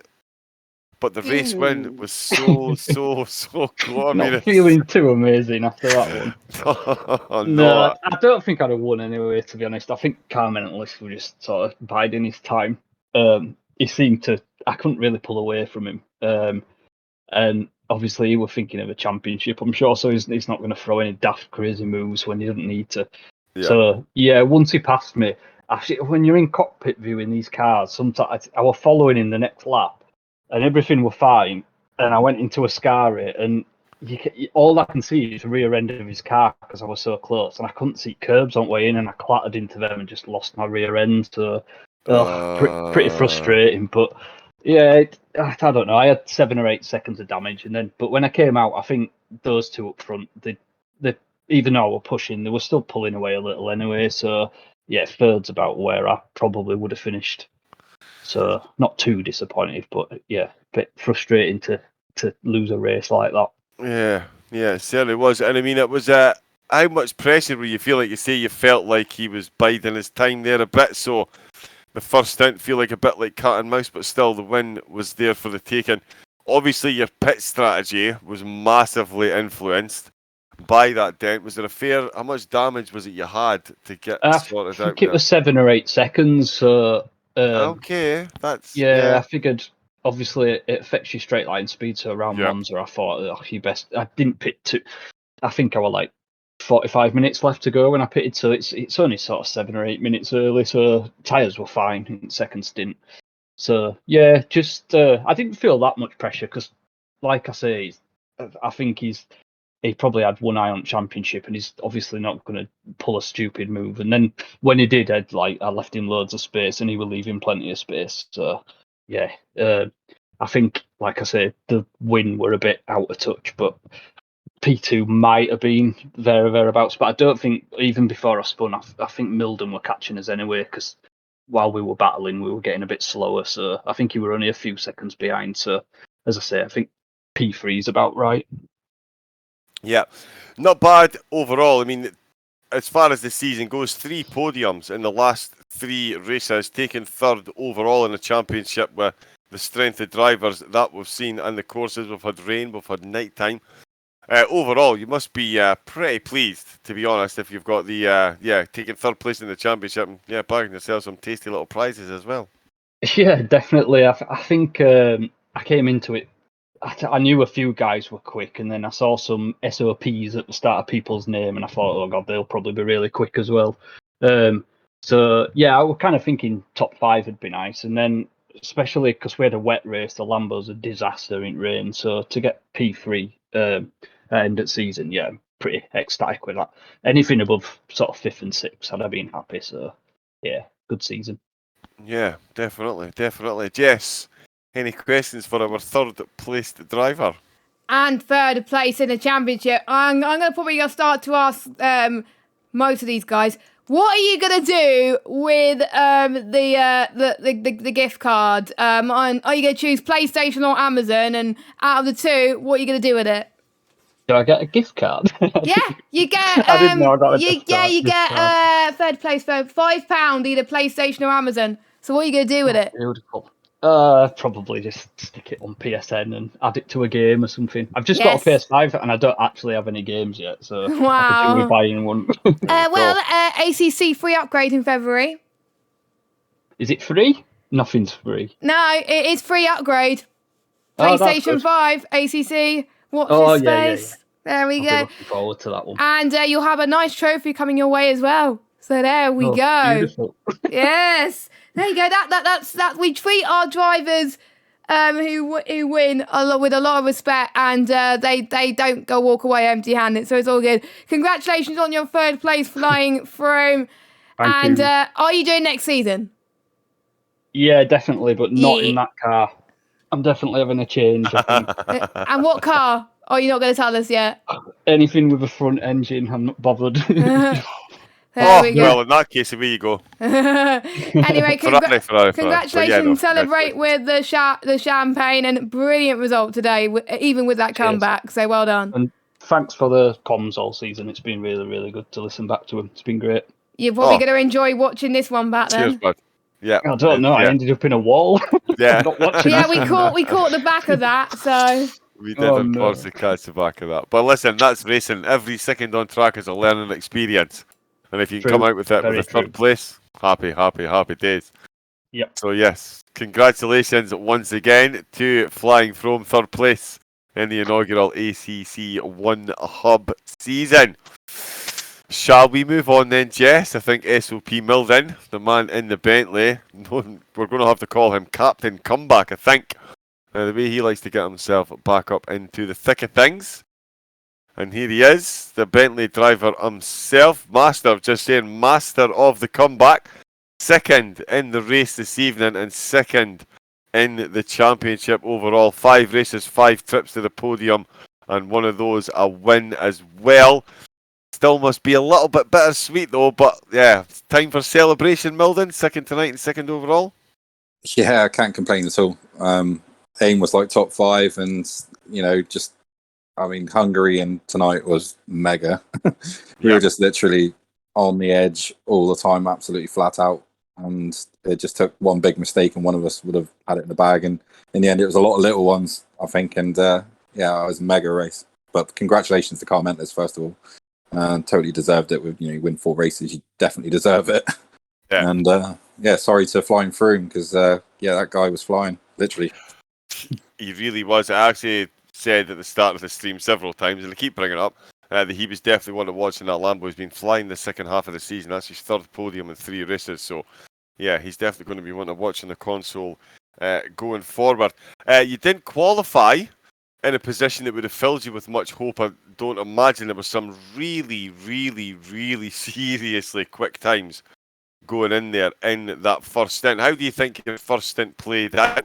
And yeah, a bit of the rub of the green there, like you were saying, with Flying Froome dropping that out of position. So yeah, up until the pit stop, how did you feel it was going? To be fair, I was quite, I felt confident because I could see the guys at the front fighting. I was behind Dean, going to gamble. And after last week, I was being careful. But eventually I got alongside him a couple of times and I had to back out one, but the second time I wasn't backing out of it. We were both alongside each other into Ascari. I think we banged doors from what Sean has told me afterwards. And but yeah, I had to get through. And then I just started chipping away at the leaders. And I knew that if I got close, that Car Mentors would try and make a move and get past. But all the time that wasn't close, he'd just sit there. So I just needed to get up there and try and put some pressure and trying to make him make a move. And then honestly, I was gutted. Actually, went through crash because I wanted him in the battle. So, but yeah, the first stint was mega. Yeah, it really was. And then into the pits, out with the pits, you were 5.8 seconds behind coming into the pits. Coming out with the pits, you were 1.6 seconds behind. Did that surprise you? It's probably because I slowed down before the pit stop that it got so high, but I gained about 3 tenths in the pit stop according to my delta. But the pit stop was perfect as well. I nailed it right on the stop, and yeah, I couldn't do any more. Like I say, I gained about 3 tenths through that. But it's just mad after that. It was just literally on the edge every single lap. Yeah, and yeah, you really were. I mean, you put your quickest race lap in, right towards the end. But at 48.2, and just as we were waxing lyrical about you saying that, Car Mentors come along and did a 148.1. Yeah. Guy's just got no heart, has he? It's just none at all. None whatsoever. Yeah, I mean, then I was just trying harder and harder and just making little mistakes, and the gap was like 2-3 tenths. I was losing 2 tenths here, 2 tenths there, and it was just, it was going to happen, I suppose. Yeah, we really did have a strong finish, but so did you. I mean, overall, in the grand scheme of things, losing the Car Mentalist, is that really a loss? Don't think so. But over the 5 weeks, 5 trips to the podium and a race win under your belt. As things go, as you're saying, you were hoping for a top 5. Second position, trophies, gift cards. and a lot of adoration from two very excitable commentators. Surely it's been a decent season, you would say? Yeah, thanks to you guys for that. But, and thanks for doing the commentary. And yeah, and I'm obviously paying you enough for all that. So, check will be in the post. It won't bounce, I promise. Excellent. The last one did, by the way, just saying. It was made of rubber, that's why. The one. But yeah, no shame in losing to Carmentalist, and I ran him close a couple of times. So that's all you can really ask, I think, of what I do. So yeah, onwards and upwards. Jess, I know you've got some questions for SOP Milden, our second placed driver. Have at it. Well, I got a couple actually. I'll start off with one of them. If there was a race where I feel you feel you could have improved on this season, what would it be and why? What would you think would have got you extra points? Zolder, 100%. I think I had some really good pace there. Coming from 14th or 15th up to third. When you're in the back, in the gravel, turn 2, you've lost 20 seconds already. So it was that, and I guess Hungary, some regrets there. I think it was another one I could have won, really. But overall, like John said, there's no reason to be upset with second place and winning a race and being on the podium every single time. It's a tough field. I know there's some different speeds in the field, but there's 4 or 5 that are really, really fast. So yeah, I'm pleased. Yes, and what are you going to do with the £15 PlayStation or Amazon voucher then? Oh, let's see. What can I do? I could buy a Ferrari model for John. Or what do you want, Jess? I could split it half between you. You throw me on the spot there, Milden. I don't know. But yeah, and you're going to get a nice trophy with that as well, which...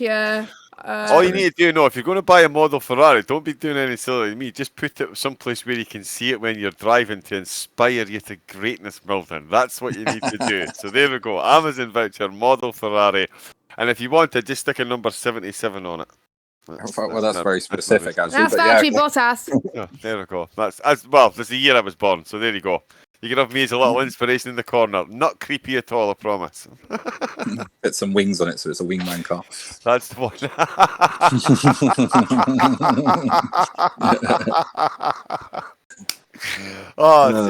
Superb. Milden, it's been an absolute pleasure watching your race. It's been a pleasure having you in interview boxes afterwards as well. And again, congratulations on taking second place, which, let's face it, it's first place without Carmentalist, because he has alien pace. You're best of the rest, Milden. Yeah, it's the first of the humans, isn't it? And then you got the alien. Exactly. I wonder what commenters will be thinking about that. Indeed, he's definitely alien pace. Like, he can't deny it. If he tries to, he will get shut down very quickly. I'm telling you. But yeah, so yeah, that is Milden. Let us get his tickets there. Definitely time to get our series champion in. 5 trips to the podium. 5 of them on the very, very, very top spot. They said the McLaren doesn't really work well at Monza. Well, Carmentalist handed over his cappuccino. We all held it, and he put in some unbelievable laps to take yet another race win and be crowned series champion. Carmentalist. That is a big grin you've got ear to ear right now. Tell the truth. It's a big grin and a lot of sweat. Fair to say that I think I was overheating, my PlayStation was overheating, my wheel was overheating, it's boiling hot. John's was overheating as well earlier on. Mine overheated twice and shut down. So he had to rely on my stream for a little bit. Yeah. So it was it was an interesting one. And to say it was an interesting one on track, I mean, the qualifying, right down to the wire, you go and pop in your usual alien time, had us all in suspenders once again, and started the race in pole position, exactly what you needed to do. What you didn't need was a Lamborghini popping his nose in front and the chasing pack, keeping it close. That first stint, how was that for you? Frome reckoned that you might have just been biding your time looking for a mistake. Did he have you back at rights? Were you in under a bit of pressure there? Was the race win looking a bit dodgy? There was a lot of things going on. Well, with qualifying for a start, I think I could have gone probably close to half a second faster, but it was quite warm, the track conditions in qualifying. Obviously, compared to the race, it was a completely different circuit. And I think I just didn't adjust my tyre pressures well enough for that. So by the time I'd got halfway around my second lap on the tyres, my rear tyres were ballooning really and overheating, so I just wasn't getting the traction. So I could have gone faster, but didn't work out that way. I still got pole anyway, which was good, even though it was incredibly close. And then, the battle with Flying Froome in the first stint was really, really good fun, actually. I made a mistake after, obviously, the first lap happened, got through turn 1 cleanly, and then came around to the next lap, and my pressures and my temps still weren't right there, because obviously it was quite cold. So I hit the brakes, and nothing really happened. Nothing happened when I hit the brakes, so I missed the first corner. And I got overtaken by Froome in that.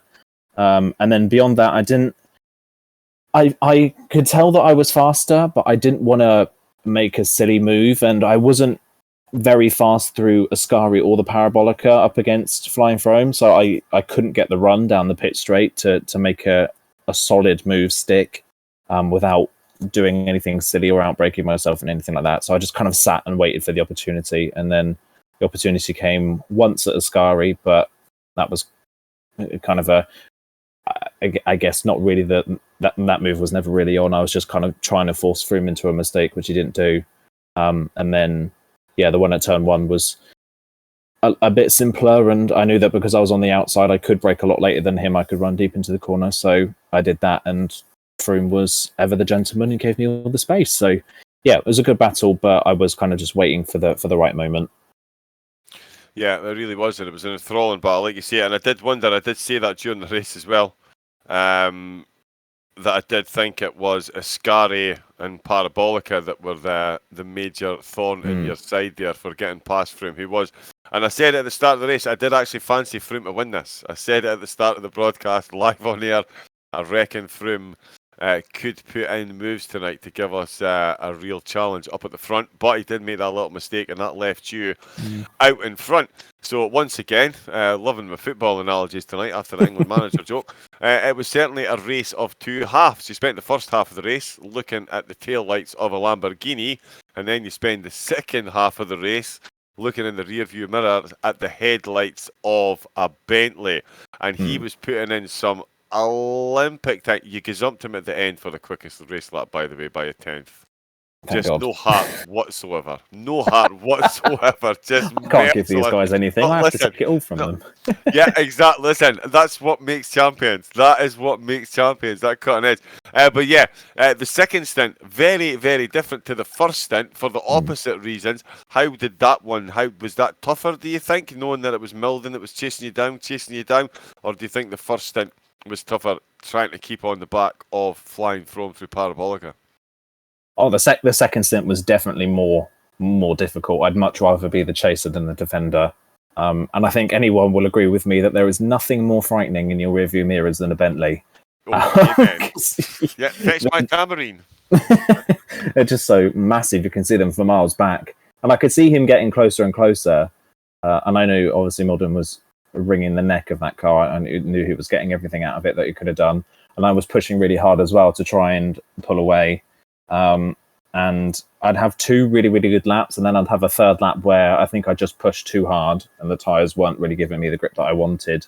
So I was kind of, the advantage I had, which was definitely through the first half of the lap, I would lose because I was just pushing too hard. And then I think just in turn, as we kept going through the stint, Milden was pushing really hard to try and keep up with me, and then in the end had the same problem that I had, in that it was just little errors were creeping in and he wasn't quite able to maintain the same rhythm.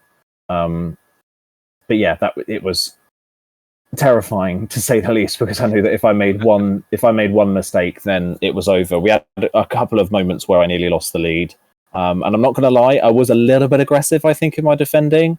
I did. I definitely.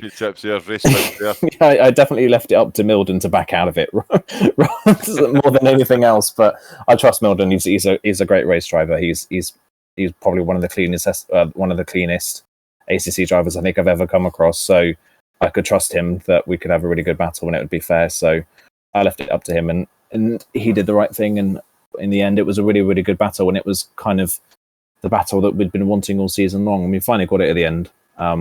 Just Yep. glad that I came out on top. Yes, indeed, and you're right. It was the battle that we were looking for, especially.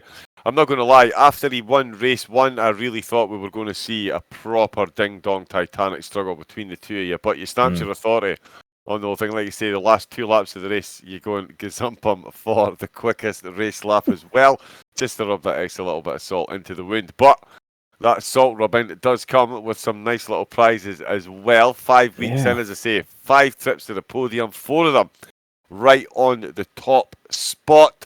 Inaugural ACC champion. That is a nice little title to add to the collection, I'd imagine. Yeah, really, really nice. Starting to gain a few trophies and stuff now, ACC wide, which is great to see. Nice. Yeah, really, really happy. With how the whole season went, and there's something. I don't know what it is, but I feel like when you do get like a little prize or something at the end of it, it's still just something that it's something else to fight for rather than just the title. It's something else as well, just a memento really to recognize your achievement. And there's something about winning a trophy or something like that brings out a really competitive side in me, I think. I mean, I think this season, definitely what helped me is the fact that I didn't want to just settle for like a second place finish or anything like that. I wanted to come into every race wanting to lead from the front and wanting to win. And that kind of mentality pushed me to be the best that I could have been this season. And I want to continue that into future seasons of ACC. Yeah, well, the future is certainly looking bright based on the performances. As you know, I commentate on you in quite a few leagues, and you're always there or thereabouts. The podiums. We'll forget about yesterday. We'll get onto that one. I don't want to. Yeah, no, I don't want to talk about it. No, that's fine. I completely understand that. But moving swiftly on, Jess, I'm sure she has a couple of questions. She's asked the other 2 drivers, so we'll let her fire in with her questions for our series champion. Yes. There we go. It must feel so great for you to win the first inaugural championship as well. Going into season 2, what will be your main goals of the season? Are you going to go 2 for 2? Are you going to pick a different car maybe? And what are your goals? Oh, blimey. Well, I think the only realistic goal I have to go for now is to win every race, don't I? It's the only way up. Yeah, I mean, definitely season 2, without a shadow of a doubt, I will be going for the title again. I mean, I don't know if I'll be in the McLaren or not. I imagine I probably will be in the McLaren because I do love the car. I think I found the car that I've loved the most in ACC so far with this McLaren. But then I guess a future update might come out which could shift around some of the cars and how they handle, and I might fall in love with another car that might help me out. I mean, I've been through 3 cars already in ACC, through the Lexus, through the Mercedes, and now to the McLaren. So I could be in a new car next season, but the way that things are going with the McLaren, I feel like it's a good luck charm for me at this point. So I don't really want to get rid of that good luck charm just yet. Yep, that's fair enough. Anything else, Jess? And what are you going to do with the vouchers? £25. Oh yeah. I forgot about that briefly. Yeah, that's I think, the NASCAR game's coming out in a couple of months, so I'm going to put it towards that. I think that's definitely what I'm going to be going for. So when that comes out at the end of, I think that's out at the end of October. I've been waiting for a decent NASCAR game, and that looks like it might be the one. So I'm going to put it towards that, get it half price. That is good. I want to get that new game as well, actually. And I think there's an IndyCar game happening at some point as well, which I want to get so badly. Yeah. So good choice, and congratulations. And you better check Twitter now because and a nice tweet has been done for you for courtesy of our graphics designers at OneHub, Lukey and Dane Star. So you can go and check that out now, and everyone will be congratulating you. So well done, commenters, and go and get the champagne out. Yes, congratulations, mate. Honestly, absolutely phenomenal performance from start to finish. Absolutely season long, and never have I seen a more worthy champion in a series. So congratulations, and yeah, absolutely can't wait to see you decimate the field again next season, my man. Thank you so much, and obviously thanks to you two as well for coming this entire season. Obviously, we know it's a little bit difficult to commentate on ACC, so and you guys have done a stellar job all season long, as well as obviously Dexter and stuff like that for organising the whole league. It's been a really, really good season. A shout out to Jordan and Jav as well. I can see them in the One Hub chat. They're really bigging me up. You got a fan club. You got a fan Yes, club, you ladies do. and gentlemen. I was about to ask, but I completely forgot. Yeah, And Colin Mason. Can I just put Colin Mason firmly in his place? If he is going to put it towards any Jack Daniels fund, I can assure you, it will be the pint tumbler of a 6-foot Scotsman. Okay, Okay, so you can keep your Jack Daniels ambitions to yourself, young man. If you get the honor down to you, he come out, he put you in your place. Okay. Sorry, he does love those impressions. Oh, But I'm God. completely losing it on all the excitement. And it's Car Mentalist that's just won. I'm just excited to get into survey everything that's happened over the 5 weeks. But yeah, we'll let Car Mentalist get on his way. And Jess, it's that time. Bittersweet. We'll have to wrap it up. There will be a season 2. Fingers crossed. We'll see how that one We're not plays out. wrapping But up what a just yet. season. Oh, no, we're not. Of course you did. Yep, you know what? You're right. We've got one more prize to give out. We One do, more we do. prize, and well done to all the drivers actually, because luckily Colin has been pestering these drivers to do this. All the drivers that were in the running for the Going Gets Tough award just done their post-race interviews just now, all 4 of them. And we couldn't wait until Sunday or next Tuesday. Come on. We may as well get it done now. We got 4 people in the running for the Going Gets Tough award. And for those of you that don't know what the Going Gets Tough award is, it is partnered by the amazing ERT Elite Racing team, co-owned by Dexter and ERT Thomas. And to be in the running for that, you must complete all of your pre-race and post-race interviews and finish outside the top 3. So Car Mentalist, Milden and Flying Framey might have done all their pre and post race interviews. They weren't in the running for it, unfortunately. And the winner of the ERT Going Gets Tough award, Dexter wouldn't let me live that down, will win the same prize as what Car Mentalist wins for being the champion, a £25 Amazon or PSN voucher and a trophy to call their own. So there we go. I wonder, and maybe we could try and get our Going Gets Tough award champion in the commentary box. So if you're listening and if you're in the running, here we go. So I'm going to get the wheel up. Are you ready for the wheel? So the wheel, we've got 4 drivers who have done all their pre and post race interviews. And that just reminds me, I need to actually get the browser sound. That would be handy, Jessica, because otherwise you won't be able to hear the browser noise. So, and I just got to do a few things because I just completely forgot that I was meant to do it. But anyway, we got Art Connor, we got Cam, we got Dexter, and we got Blue and Mosquito. So those 4 are in the running to win themselves a trophy and the Going Gets Tough award for ERT. Imagine if Dexter wins his own award. He'll be paying it for himself, technically. He doesn't have to give the prize to anyone. But so it just goes to show that anyone can win an award, regardless where you are on the grid, as long as you attend every race, of course. I won it last season in season 18 in One Hub. My trophy, I wish I could put my camera on, but my room's in absolute state. But my trophy is in, I've got a mantelpiece right by me. It's standing on there, it's pretty good.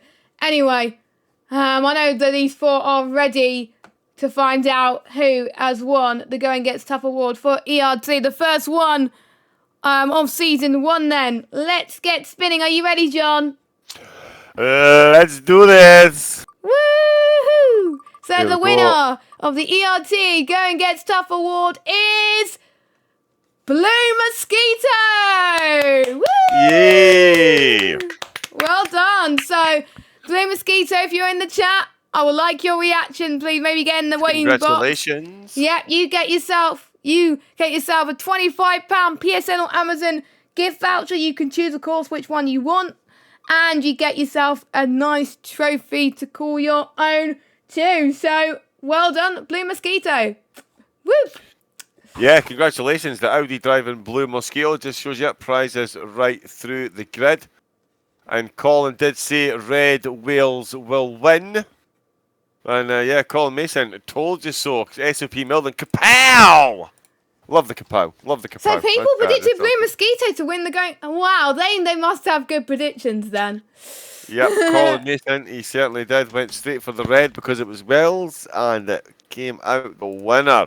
So 4 prizes being handed out this evening, flying from SOP Milden, and of course Carmentalist taking the main series honour. And Blue it is Mosquito for Blue the gold. Mosquito. Yeah. So all of our prizes have been given out. So that is brilliant. Well done. It would have been awkward if Dexter won his own award. But there we go. Thank goodness Never it didn't so happen. slightly. No offense to Dexter or anything, but Dexter was still in the running, so he was in the wheel anyway. So, but anyway, unfortunately, that's come to the end of our stream. I'm going to give some special thank yous actually to everyone that has been involved, because it's not just the drivers that. Well, we've got, of course, thank the drivers. They put on an amazing show. Without the drivers, we wouldn't have anything to do with this as well. So thank you so much. Of course, thank you to our graphics designers for ACC, in particular, Lukey and Danestar. Without you guys, there wouldn't be any graphics that you see on the streams. Danestar especially has put in a lot of effort into the ACC graphics, helping out Lukey a bit. So thank you to both of them. Also, thank you to Colin for doing the results each week for ACC. It's the first time he's ever done them. It's a warm-up ready for the F1. So, and I have to say, Colin, a fantastic job on the results, getting the results together on some spreadsheets. So, thank you very much. I want to make sure I don't forget everyone. So, Nick, if you're watching, make sure I don't forget anyone, please, in the thank yous. Thank you.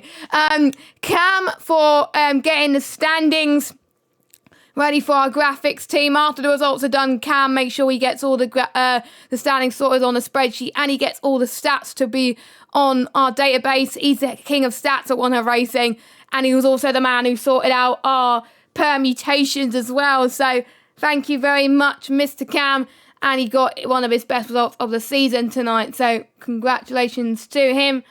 And there couldn't have been an ACC season without the man, the mastermind behind them all, Dexter. He was the tier coordinator of ACC.